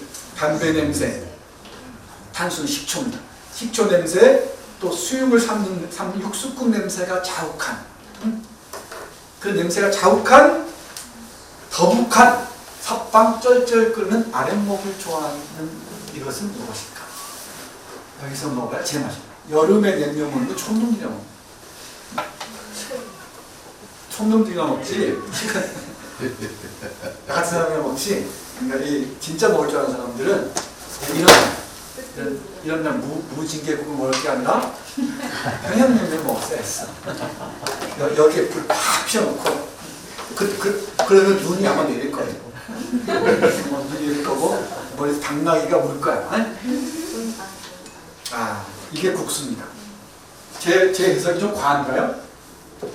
이 국수 한 그릇이 바로 하늘의 무늬와 땅의 무늬와 인간의 무늬를 고스란히 간직하고 있습니다. 이 이야기를 읽어낼 때야 비로소 우리는 이 사람이란 무엇인지 사람의 이치를 제대로 모를 수 있다. 이게 그냥 맛입니다. 국수 한 그릇 맛있다 이게 아니고 백석이 얘기하는 음식에는 수많은 이야기들이 있는데 이 이야기들은 늘 인간 중심적인 게 아니고 수많은 사연들, 자연의 무늬들과 인간의 무늬들이 어우러져 빚어내는 이런 무늬들이 있다는 거죠. 그러니까 이게 단순히 맛있다, 맛없다 이거하고 이게 다릅니다. 그러니까 음식 한 젓가락, 한 숟가락, 한 접시가 우리 앞에 놓이기까지 그 행정들을 읽어낼 수 있어야 백석의 음식이 등장하는 시들을 제대로 읽을 수가 있습니다. 예를 들면 이번에 안 들어가서 그런데 제가 포함 안 했는데 우리 아까 함주 시초 중에 북관이라는 시가 있다고 그랬죠? 제가 한번 읽어만 볼게요. 여러분들이 이제 충분히 이해할 수 있을 겁니다. 훌륭한 학생들이니까. 북관은 함경도 지방이라고 했어요. 시집 있으면 혹시 보세요. 들어도 됩니다. 들어만 봐도 돼요. 명태 창난 젖에 고추 무거리에 막칼질한 무의를 비벼 익힌 것을 이 투박한 북관을 한없이 끼밀고 있노라면 쓸쓸하니 무릎은 꿇어진다. 시큰한 배척한 퀴퀴한 이 냄새 속에 나는 가늘스키 여진의 살 냄새를 맡는다. 얼근한 비릿한 구릿한 이 맛 속에선 까마득히 신라 백성의 향수도 맡는다. 그러니까 여진 중 같은 여진의 살 냄새와 신라 사람들의 향수까지도 까마득 향수까지도 여기 이 명태 창난젓에다가 막칼질한 무의를 비벼서 먹는 게 있나 봐요. 뭐 상상할 수 있겠죠. 여기를 끼밀고 가만히 바라보고 있느라면은 이걸 뭐라고 했냐? 이 북관이라 북관. 이 북관의 맛이라는 뜻이죠. 북관을 한없이 끼밀고 있노라면은 쓸쓸하니 무릎이 꿇어진다는 겁니다. 그럼 여러 가지 읽을 수 있을 텐데 놀라운 맛 때문에 그럴 수도 있고 빨리 먹고 싶어서 그럴 수도 있고 이 음식 하나가 여기까지 왔다는 그 아득한 사연 때문에 그럴 수 있을 겁니다. 그래서 이런 시큼하고 배척하고 퀴퀴한 냄새에서 여진의 살냄새를 만들었어요. 음식 한 그릇에 어떤 역사와 사연들이 깃들여 있는지를 백석이 읽고 있었던 것입니다. 그런 생각하면은 이 전통과 고유성, 역사 이런 부분들을 얘기하지 않을 수가 없습니다. 이게 이런 시들이 되게 일제 말기에 다 나왔다 그랬죠. 일제 말기인데 특히 40년대 들어서 쓴 시들도 이런 시들 대부분 있는 거 보면은 대단합니다. 금방 국수 같은 게 1941년 4월이에요. 문장이라는 잡지시로 있었습니다. 이때 문장의 잡지 딱 펼쳐보면은 다 총력전 체제로 가자. 대동아 공영권으로 가자. 이러고 있을 때예요. 다. 근데 백석이 국수라는 식을 쓰고 있는 거예요. 이거 예사롭지 않습니다. 그 텍스트가 생산된 환경을 봐야 돼요. 어떤 맥락을 봐야 돼요. 여기에서 국수 한 그릇에서 여기 보면은 고모의 잔등이 엎혀서 길어놨다는 뭔 애체 큰 말이고 뭔지 알겠죠? 누구예요? 당군 할아버지하고 환우하고 함께 결혼해 당군하고 낳은 그 웅녀죠, 웅녀. 그죠? 웅녀예요, 웅녀. 그 얘기를 국수 얘기에서 읽어내는 거예요. 우리 국수 한 그릇이 우리의 그 깊은 전통과 역사, 고유한 무늬들을 간직하고 있다는 것을 이렇게 얘기한 것이.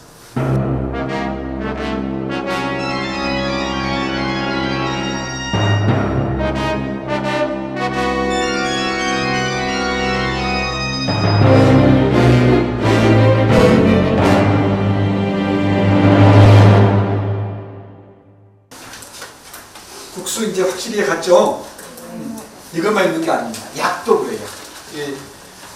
탕약이라는 시가 있는데 탕약 한 사발을 까만 그 한 사발을 받아들 때 어떤 상상을 할지 그 약한 사발이 내 앞에 놓이기 위해서 얼마나 많은 사람들의 노고와 또 이 하늘의 이야기와 땅의 이야기들이 깃들였을지.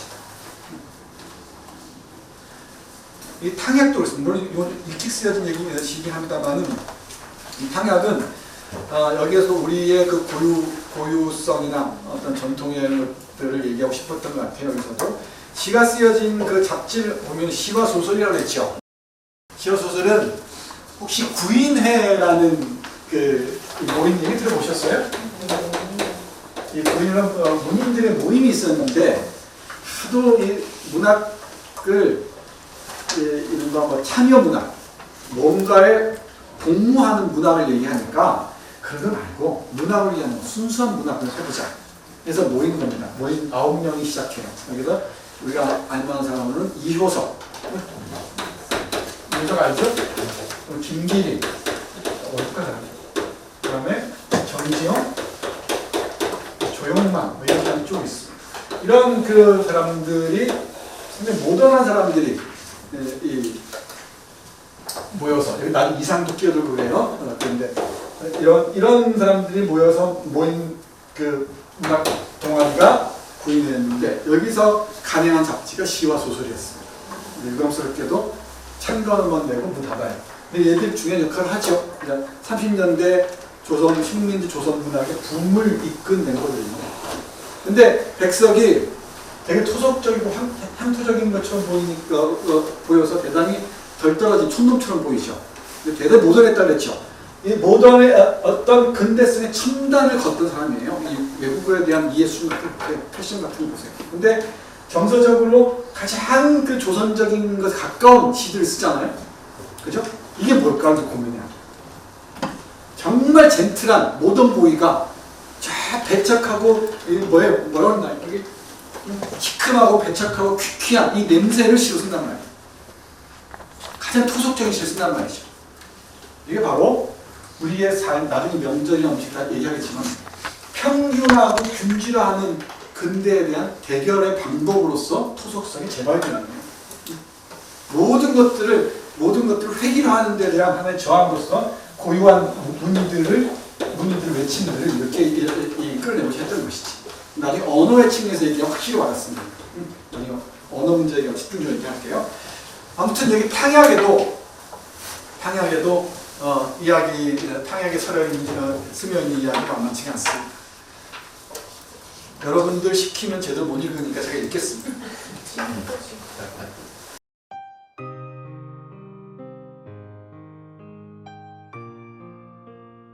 탕약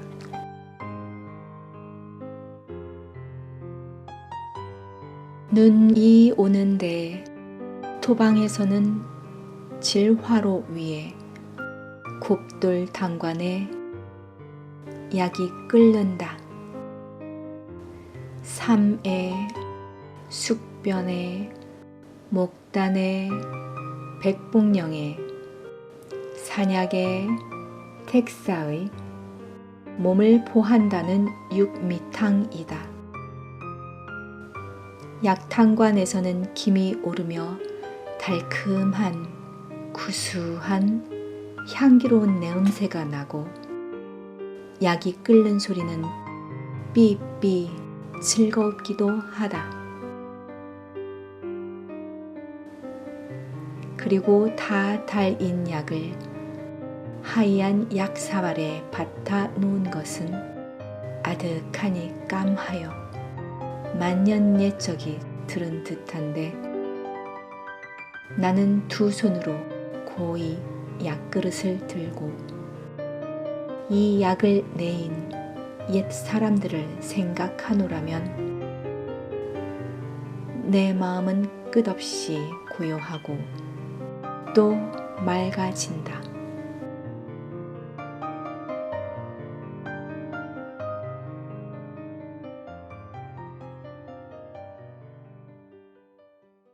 눈이 오는데 참 올해는 눈이 너무 안 오지? 토방에서는 질하로 위에 곱돌탕관에 약이 끓는다. 토방 아시죠? 토방. 질하로 했으면 진흙으로 만든 화로 위에 곱돌탕관. 곱돌 아시죠? 곱돌. 우리 그 밥그릇 요즘 많이 만들죠? 왜? 곱돌탕관에 약이 끓는다. 3에 숙변은 숙지황이라는 그 한약재 있죠? 숙변의 목단도 한약재입니다. 백봉령 아시죠? 산약 마에 뿌립니다. 마. 그리고 택사, 다 한약재들입니다. 택사의 됐죠. 택사로 이루어 택사를 넣은 이런 뜻입니다. 택사를 넣은 몸을 보호한다는 육미탕이다. 이게 6가지 한약재를 넣어서 달인 이 한약을 육미탕이라고 한대요. 육미탕이다. 그 십전 대보탕 할 때처럼. 약탕관에서는 김이 오르며 달큼한 구수한 향기로운 냄새가 나고 이 형용사를 계속 쓰는 게 또 백석시의 특징 중 하나예요. 달큼한 구수한 향기로운 냄새가 나고 약이 끓는 소리는 삐삐 즐겁기도 하다. 그 다음 보십시오. 그리고 다 달인 여기서 끝나면 시가 아니에요. 그냥 그죠? 시가 아닙니다. 여기 항상 이런 일상적인 것의 이면에 있는 걸 읽어내야 돼요. 여기서 그 다음 연이 뭡니까? 그리고 다 달인 약을 하얀 약사발에 받아 놓은 것은 우리 받다 이러죠. 이게 3배로 작은 게 있죠. 받아 놓은 것은 뭐라고 했습니까? 아득하니 까마요. 아득하게 까맣다는 얘기입니다. 아득하지 까마요. 만년 옛적이 든 듯한데 요거죠. 만년 옛적이 수많은 만년의 수많은 세월의 사연들이 깃들여 있는 듯하다 이 말이죠. 까마해서 아득한 그 이면에는 이게 시인들이라면 모름지기 시인들이라면은 추구해야 할 것이죠. 까만 것 이면에 있는 게 무엇인지. 옛적이 든 듯한데 나는 두 손으로 고이 약그릇을 들고 이 약을 내인 이 약을 만들기 시작한 또 이 약을 하나 뭐라고 그러나요? 제조 방법이 아니고 뭐라고 그러나? 이 약을 이렇게 만들 수 있게까지 쭉 여정도 있었겠죠. 이 약을 내인 옛사람들을 생각하노라면 내 마음은 끝없이 고요하고 맑아진다. 고요하고 맑아진다는 얘기는 겸허하다는 얘기 되게 또 놀라우기도 하겠죠. 이 약 한 그릇에 얼마나 많은 손길들이, 사람들의 정성들이 또 깃들어 있겠는가. 당연합니다. 당연. 훌륭하죠?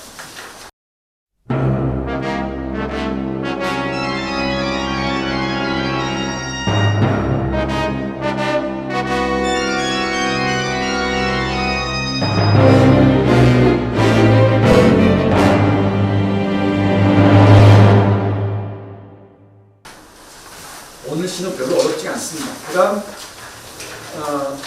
수라로 모두를 보겠습니다. 수라로 명작입니다. 이 공감과 슬픔의 문제인데, 공감의 가장 예민한 형태가 슬픔이라고 얘기하죠. 감정 얘기는 나중에 또 얘기할 기회가 있을 텐데, 요즘에 그 감정학, 감정사회학 이런 연구들이 큰 흐름을 이루고 있습니다. 혹시 공부 좋아하시는 분들은 감정에 관한 책들 읽어보시죠. 좋은 책들이 아주 많이 나옵니다. 제가 가장 좋아하는 사람은 마산 너스바움이라고 합니다. 미국에서 활동하고 있는 세계 최고의 고전학자이면서 법학자이면서 사회학자이면서 걸출한 사람입니다.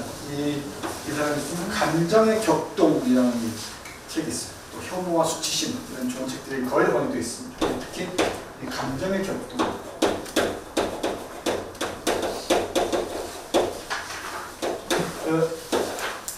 예전에는 문학 연구를 할 때 문학을 하나의 이성적으로 포착할 수 있다. 그래서 어떤 주인공의 의식이나 이게 이 세상과의 사회와의 관련성, 뭐 인식의 수준 이런 데 초점을 맞췄었어요. 근데 요 한 10년 요 어름에서는 감정이라는 데 초점을 맞추기 시작해요. 인간 사회를 변화하고 인간의 행동에 영향을 끼치는 게 어떤 이성적인 설득 이런 게 아니고 감정적인 분화입니다. 이 감정은 어떻게 바꾸시나요? 분노나 수치심 이런 것들이 순간 감정들 있잖아요. 감정의 결들이 문학에 어떻게 표현되느냐에 초점을 맞춥니다. 정동이라고 얘기하는데 정서의 모습입니다. 그러니까 예를 들면은 우리가 4단 7전 때 그 전에 연구가 4단 쪽에 이닝 예지에 집중했다면은 요즘에 히로에라 에오구 이쪽에 초점 맞춥니다. 초점 맞춰서 문학 텍스트가 그게 사회와 인간의 행동에 어떤 사회 변화와 인간의 행동에 어떤 영향을 끼치는가 그걸 연구하는 거죠. 그래서 예를 들면 슬픔이라는 게 이 슬픔이라는 감정이 어떻게 조직되는가 그리고 이게 어떤 흐름으로 나아가는 게 대단히 중요하죠. 이 애도 문제 관련해서 이 세상을 바꾸는 큰 힘이 되고 저항의 에너지가 되기도 하죠. 그러니까 우리 세월호 참사 이후에 이 슬픔이 이렇게 조직되는 방식도 한번 보십시오. 그게 스스로를 치유하면서 세상을 바꾸는 동력이 되기도 하죠. 그렇죠? 여기 이 수라라는 시는 거미에게 감정이입을 해서 거미 입장에서 세상을 생각하는 거예요. 이게 수라는 불교에서는 지옥 중에서 9번째 지옥이라고 그러죠. 아수라라고 해서 가장 무서운 지옥 중에 하나입니다. 지옥도예요, 지옥도. 수라인데 이 수라는 누가 볼 때 수라다 하는 걸 알아야 돼요. 이건 거미 입장에서 볼 때 수라라는 건데 그 거미 입장에서 볼 때 거미 입장에서 수라인 지경을 내가 끊임없이 이렇게 반추하는 거죠. 거미가 돼서 거미 되기를 통해서 수라를 상상하는 거죠. 나는 그냥 아무 이유 없이 쓸어서 버리지만은 쓸어서 버림을 당한 거미 입장에서는 차가운 밖이 바로 수라일 것이라는 거죠. 우리 재미로 던진 돌멩이 하나가 개구리 죽인다는 얘기 있죠. 그 예가 적절할지 모르겠는데 이 공감, 그 슬픔에 공감한다는 게 무엇인지 잘 보여주는 시. 또 고통에 공감한다는 게 무엇인지 잘 보여주는 시가 아닌가 싶습니다. 일단 수라는 거미 입장에서 볼 때 수라. 그 수라인 상황을 화자인 내가 여기 말하는 나 있습니다. 이 내가 공감합니다.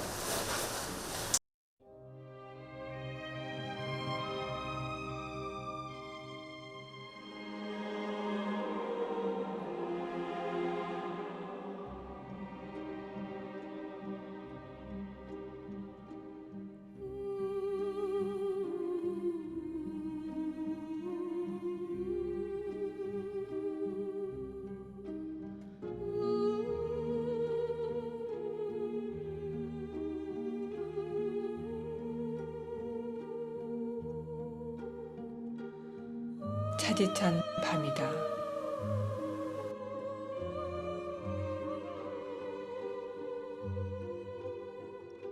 어느젠가 새끼 거미 쓸려나간 곳에 큰 거미가 왔다. 나는 가슴이 짜릿한다.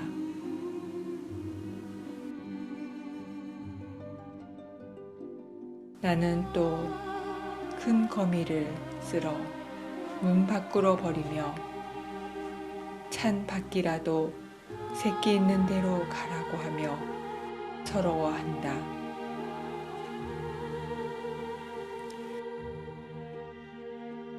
이렇게 해서 아린 가슴이 삭기도 전이다. 어디서 좁쌀할 만한 아래서 가재 깨인 듯한 파리채 서지도 못한 무척 작은 새끼 거미가 이번엔 큰 거미 없어진 곳으로 와서 아물거린다.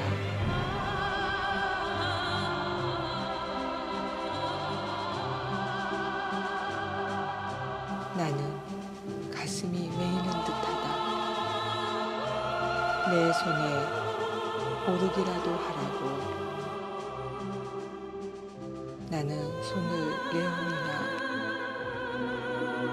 분명히 울고불고할 이 작은 것은 나를 무서이 달아나 버리며 나를 서럽게 한다.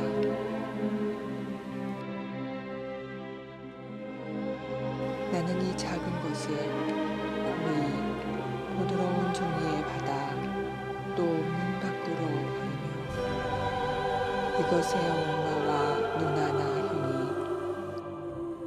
가까이 이것의 걱정을 하며 있다가 쉬이 만나기나 했으면 좋으련만 하고 슬퍼한다.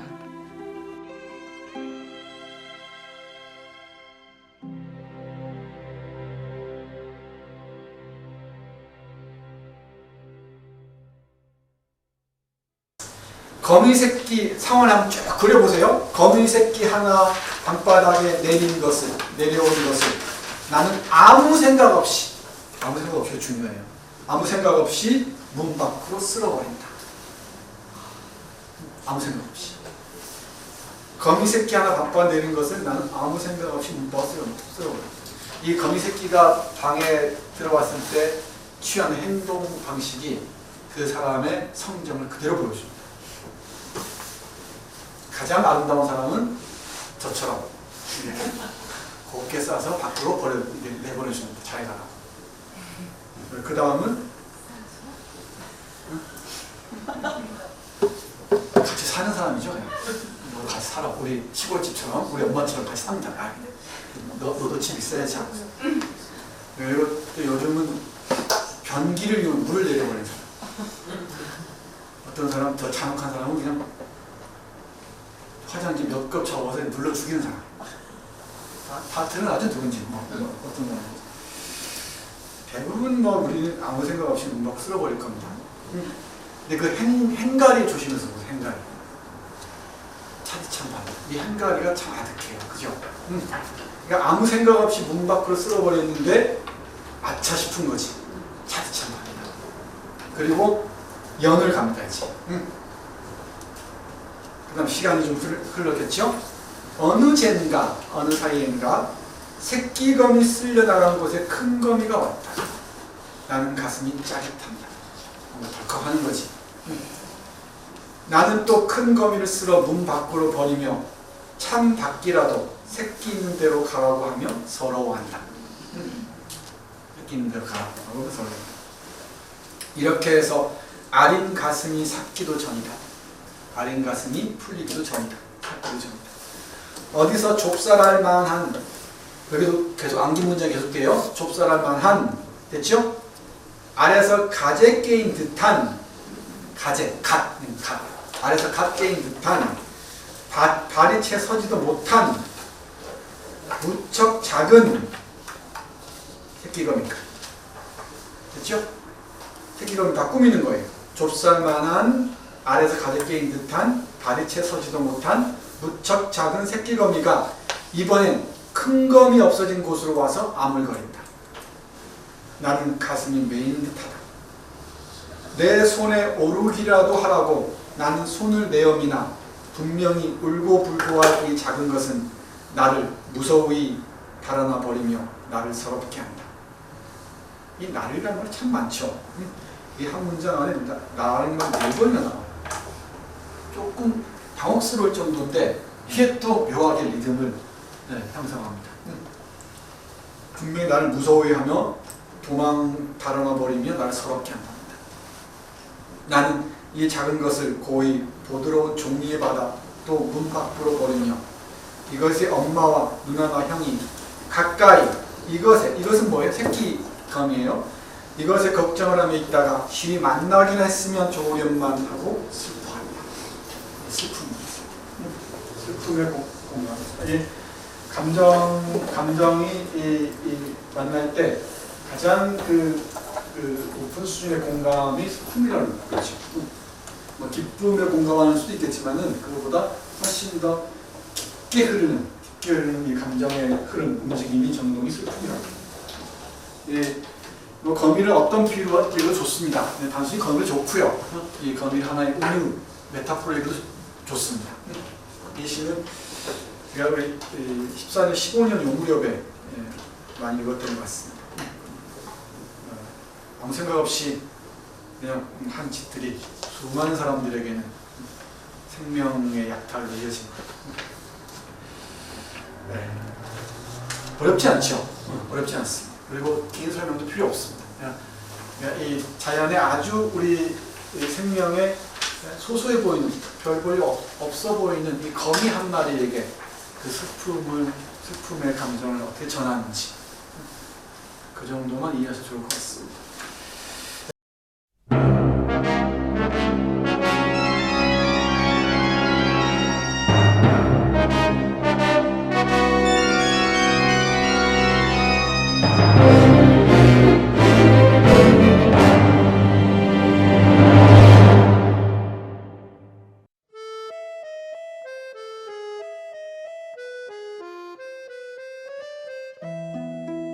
노루.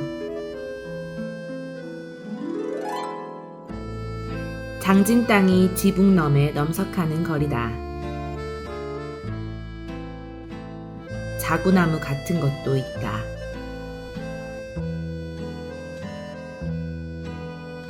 기장감주의 기장찰떡이 흔한 데다. 이 거리에 산골 사람이 노루 새끼를 데리고 왔다.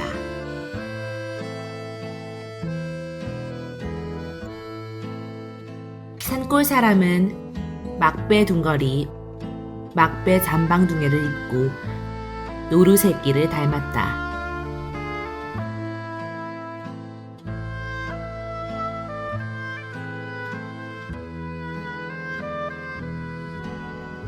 노루 새끼 등을 쓸며 터 앞에 당콩순을 다 먹었다 하고 30단량 값을 부른다.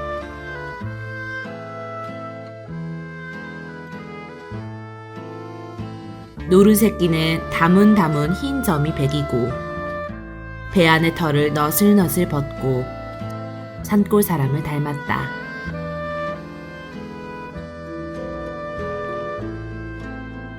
산골 사람의 손을 핥으며 약자에 쓴다는 흥정 소리를 듣는 듯이 새까만 눈에 하얀 것이 가랑가랑한다.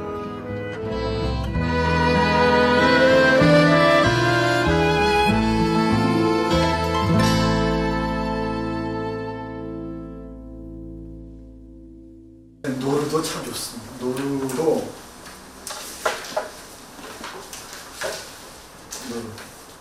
제가 한번 읽어볼게요. 여러분 이해되는지 보세요. 장진 땅에 지붕 너머에 넘석하는 거리다. 자구나무 같은 것도 있다. 기장감주의 기장찰떡이 흔한 데다. 이 거리에 산골 사람이 노루 새끼를 데리고 왔다. 산골 사람은 막배 등거리, 막배 잠방 두개를 입고 노루 새끼를 닮았다. 노루 새끼 등을 쓰며 터 앞에 당콩순을 다 먹었다 하고 서른 단량 값을 부른다. 노루새끼는 다문다문 흰점이 배기고 배 안에 털을 너슬너슬 벗고 산골 사람을 닮았다. 산골 사람의 손을 핥으며 약자에 쓴다는 흥정 소리를 듣는 듯이 새까만 눈에 하얀 것이 가랑가랑한다. 우리 백석이 장터 좋아한다 그랬죠? 이 장터에서 노루를 본 모양이에요. 새끼 노루를 본 모양이에요. 노루를 팔러 나온 그 산골 사람과 노루의 이야기를 전해줍니다. 장소는 어디입니까? 장진 땅이 지붕 너머에서 넘석한 고개를 까치발을 하고 보면 보일 듯한 뜻입니다. 이 지붕 너머로 조금 기웃하면 보일 듯한 그런 거리다. 그런 곳이다. 자귀나무 아시죠? 자귀나무 그 꽃 피는 게 있잖아요. 왜? 기처럼, 꽝의 기처럼 피는 꽃 있죠? 자귀나무 같은 것도 있다. 기장 아시죠? 기장? 조기장할 때 기장.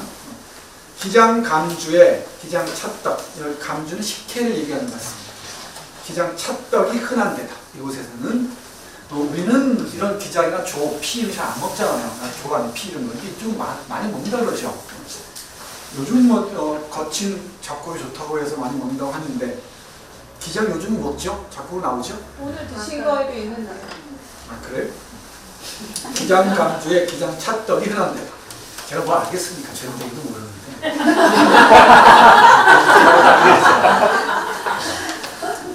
이 거리에 산골 사람이 노루새끼를 데리고 왔다. 노루새끼 한 마리를 이제 팔러 온 모양이야. 이야기가 단편소설로 꾸며도 아주 뭐랄까요? 오랜 여운으로 흐를 것 같아요. 산골 사람이 노루를 하나 데리고 왔어요. 산골 사람의 모습을 얘기합니다. 막배는 막배. 그러니까 우리가 이 배할 때 3승, 4승, 8승 이렇게 하잖아요. 촘촘한 정도를 얘기할 때, 또는 실의 굵기를 얘기할 때. 근데 막배는 그냥 막짠 배에 그냥 3배로. 막배 등걸이니까 등걸이 그냥 등에 걸치는 거죠. 그리고 여름날인가 봐요. 막배 등걸이 팔이 없이 등에 걸치는 그 등걸이와 막배 잠방 중에 바지죠. 잠방 중에를 입고 그쪽 사투리죠. 입고 있는데 모습을 보아하니 뭐다? 노루새끼를 닮았다. 산골 사람이 노루새끼를 닮았어요. 그리고 또 노루새끼 등을 쓸며 터 앞에 당콩순을 다 먹었다 하고 서른 단량값을 부른다. 이건 주어가 뭐예요? 산골 사람이죠? 그런데 노루새끼는 다문다문 흰점이 배기고 이제 시선이 어디로 갑니까? 노루새끼한테 가죠? 다문다문 흰점이 박여 있고 배 안의 털은 배네털입니다. 배네털을 너슬너슬 벗고 배네털 벗을 때 뭔가 좀 느낌이 오죠? 너슬너슬 벗고 이 노루는 또 누구 닮았어요? 산골 사람을 닮았다. 둘 닮았습니다.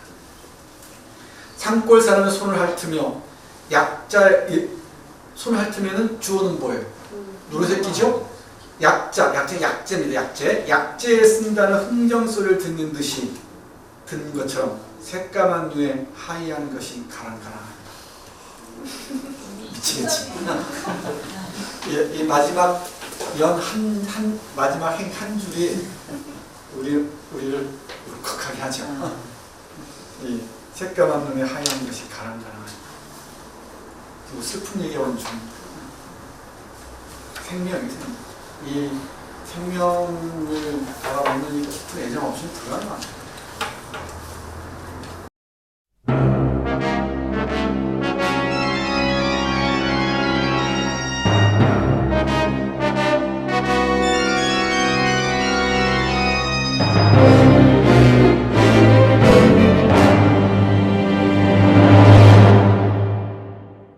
꼴뚜기는 더합니다.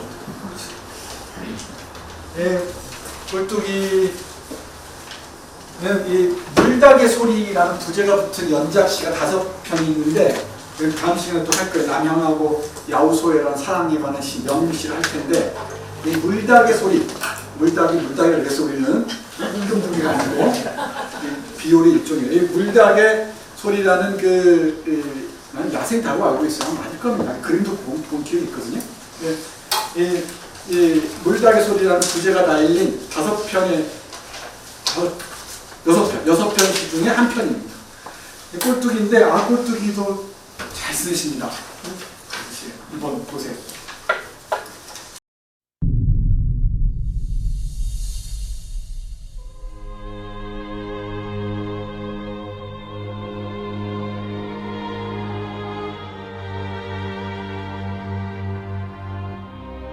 꼴뚜기 백석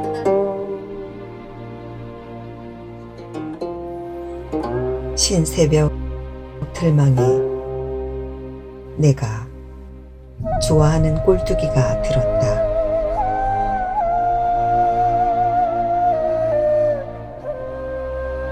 가쓰고 사는 마음이 어진데 새끼 그물에 걸리는 건 어인 일인가.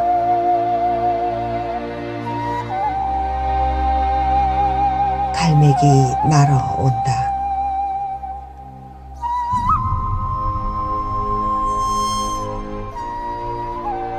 입으로 먹을 뽑는 건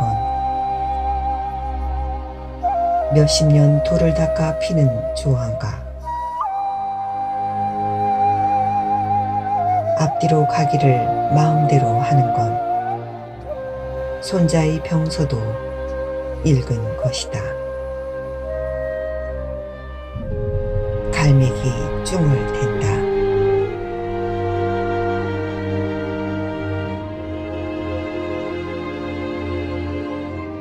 그러나 시방 꼴뚜기는 배창에 널브러져 새 새끼 같은 울음을 우는 곁에서 뱃사람들이 언젠가 아홉이서 회를 처먹고도 남아 한 개씩 논아가지고 갔다는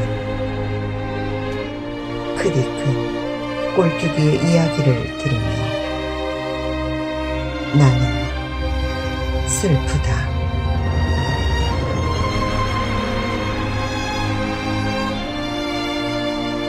갈매기 나러 간다.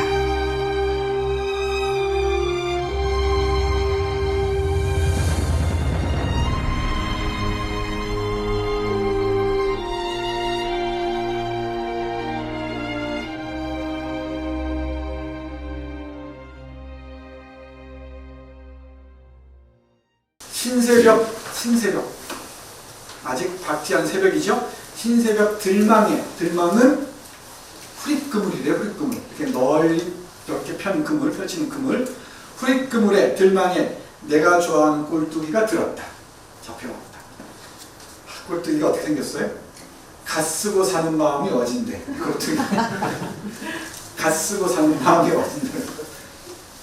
새끼 그물에 걸린 건 어인일이다. 이런 그 새끼 그물에 보잘것없는 그물 이거 이렇게 봐야 할 것 같아. 아마 새끼로 만든 그물 아닐 테고 그죠? 새끼 그물에 걸린 건 어인이 어쩌다가 걸렸냐 갓쓰고 사는 마음이 어진대 말이야. 그런데 여기 보면은 갈매기 날아온다, 갈매기 쭝어야 된다, 갈매기 날아간다. 이게 세 번 배치돼 있어요. 그죠? 그러니까 이게 먹을 게 있나 보다 하고 갈매기 날아온 거죠. 그리고 입으로 먹을 뿜는 건 몇십 년 돌을 닦아 피우는 조화인가. 몇십 년 돌을 닦아서 피우는 조화예요. 이 꼴뚜기가 먹을 붓는 거는 꼴뚜기 날 통영에서 나옵니다. 이 시는 꼴뚜기 회 젓가락에 앞뒤로 가기를 마음대로 하는 건 손자의 병서도 읽은 것이다. 손자 병부터 읽어서 우리 애들 이런 오지는 애들은 앞뒤로 막 가죠. 목도 끊기도 하고 손자의 병서 읽은 것이다. 여기까지 재밌게 왔어요. 재밌게 왔는데 갈매기 쭝을 댄다. 왜 빨리 안 주냐고 쭝을 대는 모양이에요. 그러나 시방 꼴뚜기는 그렇게 살았던 꼴뚜기가 지금은 배창에 널브러져. 배창, 배 밑창이죠. 배창이 널브러져. 새 새끼 같은 울음을 우는 곁에서 이 버드의 버드 새 새끼 같은 울음을 끼룩끼룩 비슷하게 운다는 얘기지. 울음을 우는 곁에서 뱃사람들이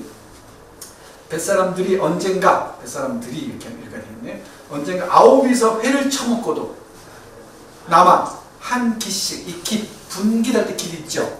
몫입니다. 한 몫씩 논아 가지고 갔다는 크나큰 꼴뚜기의 이야기를 들으며 나는 또 뭡니까? 슬프다. 꼴뚜기를 관을 갓 쓰고 사는 마음 어지고 이 앞뒤로 가는 병설, 손자의 병설 때문이고 하다가 이제 이 뱃사람 9명이서 회를 다 처먹고도 남아서 그만큼 많이 잡혔다는 얘기지. 남아서 한 기씩 한 몫씩 가져갔다는 그 크나큰 꼴뚜기 이야기를 들으면서 나는 슬퍼집니다. 사람들이 먹어치운 우리가 오늘 먹어치운 민물새우가 몇 마리? 얼마나 슬퍼요. 그걸 맛있다고 좋아서 쭉쭉 얼마나 슬프게 내 슬픔을 안고 먹는 것하고 이야기에 귀 기울여서 먹는 것하고 그냥 먹는 거 다르죠. 이 생명이 어쩌다 여기까지 와서 내 몸과 만나는가. 이 이야기를 알고 먹는 것과 그냥 이 공장에 사육돼서 막 이렇게 먹는 걸 먹는 건 다르죠. 그래서 우리가 먹는 생명의 귀를 기울일 때 먹는 것도 아마 거창하게 얘기하지 않아도 좀 예의를 갖출 수 있지 않을까 싶기도 해요. 그런 얘기 아닌가 싶네요. 꼴뚜기 좋습니다. 저는 개인적으로. 눈모와 함께 슬픔까지 아우르고 있는 시입니다. 이 말고도 먹을 거에 관한 시를 앞으로도 계속 나옵니다. 근데 백석 씨의 한 그 큰 테마, 주제론적으로 접근한다면 이 밥과 생명, 먹을 거의 생명 문제는 각별하게 다룰 필요가 있습니다. 그리고 이런 역사적 또는 정치적 독해를 한다면은 이 맛의 획일화, 생명에 대한 그 외면 이런 것에 저항하기 위한 백석의 시적 전략인지도 모른다는 걸 알아갈 수 있습니다. 나중에 그 정치적 독해는 따로 다른 기회에 집중적으로 하겠습니다. 언어를 통해서 오늘은 먹을거리 문제와 생명의 문제만은 짧게 얘기했습니다. 딱 2시간 맞췄습니다.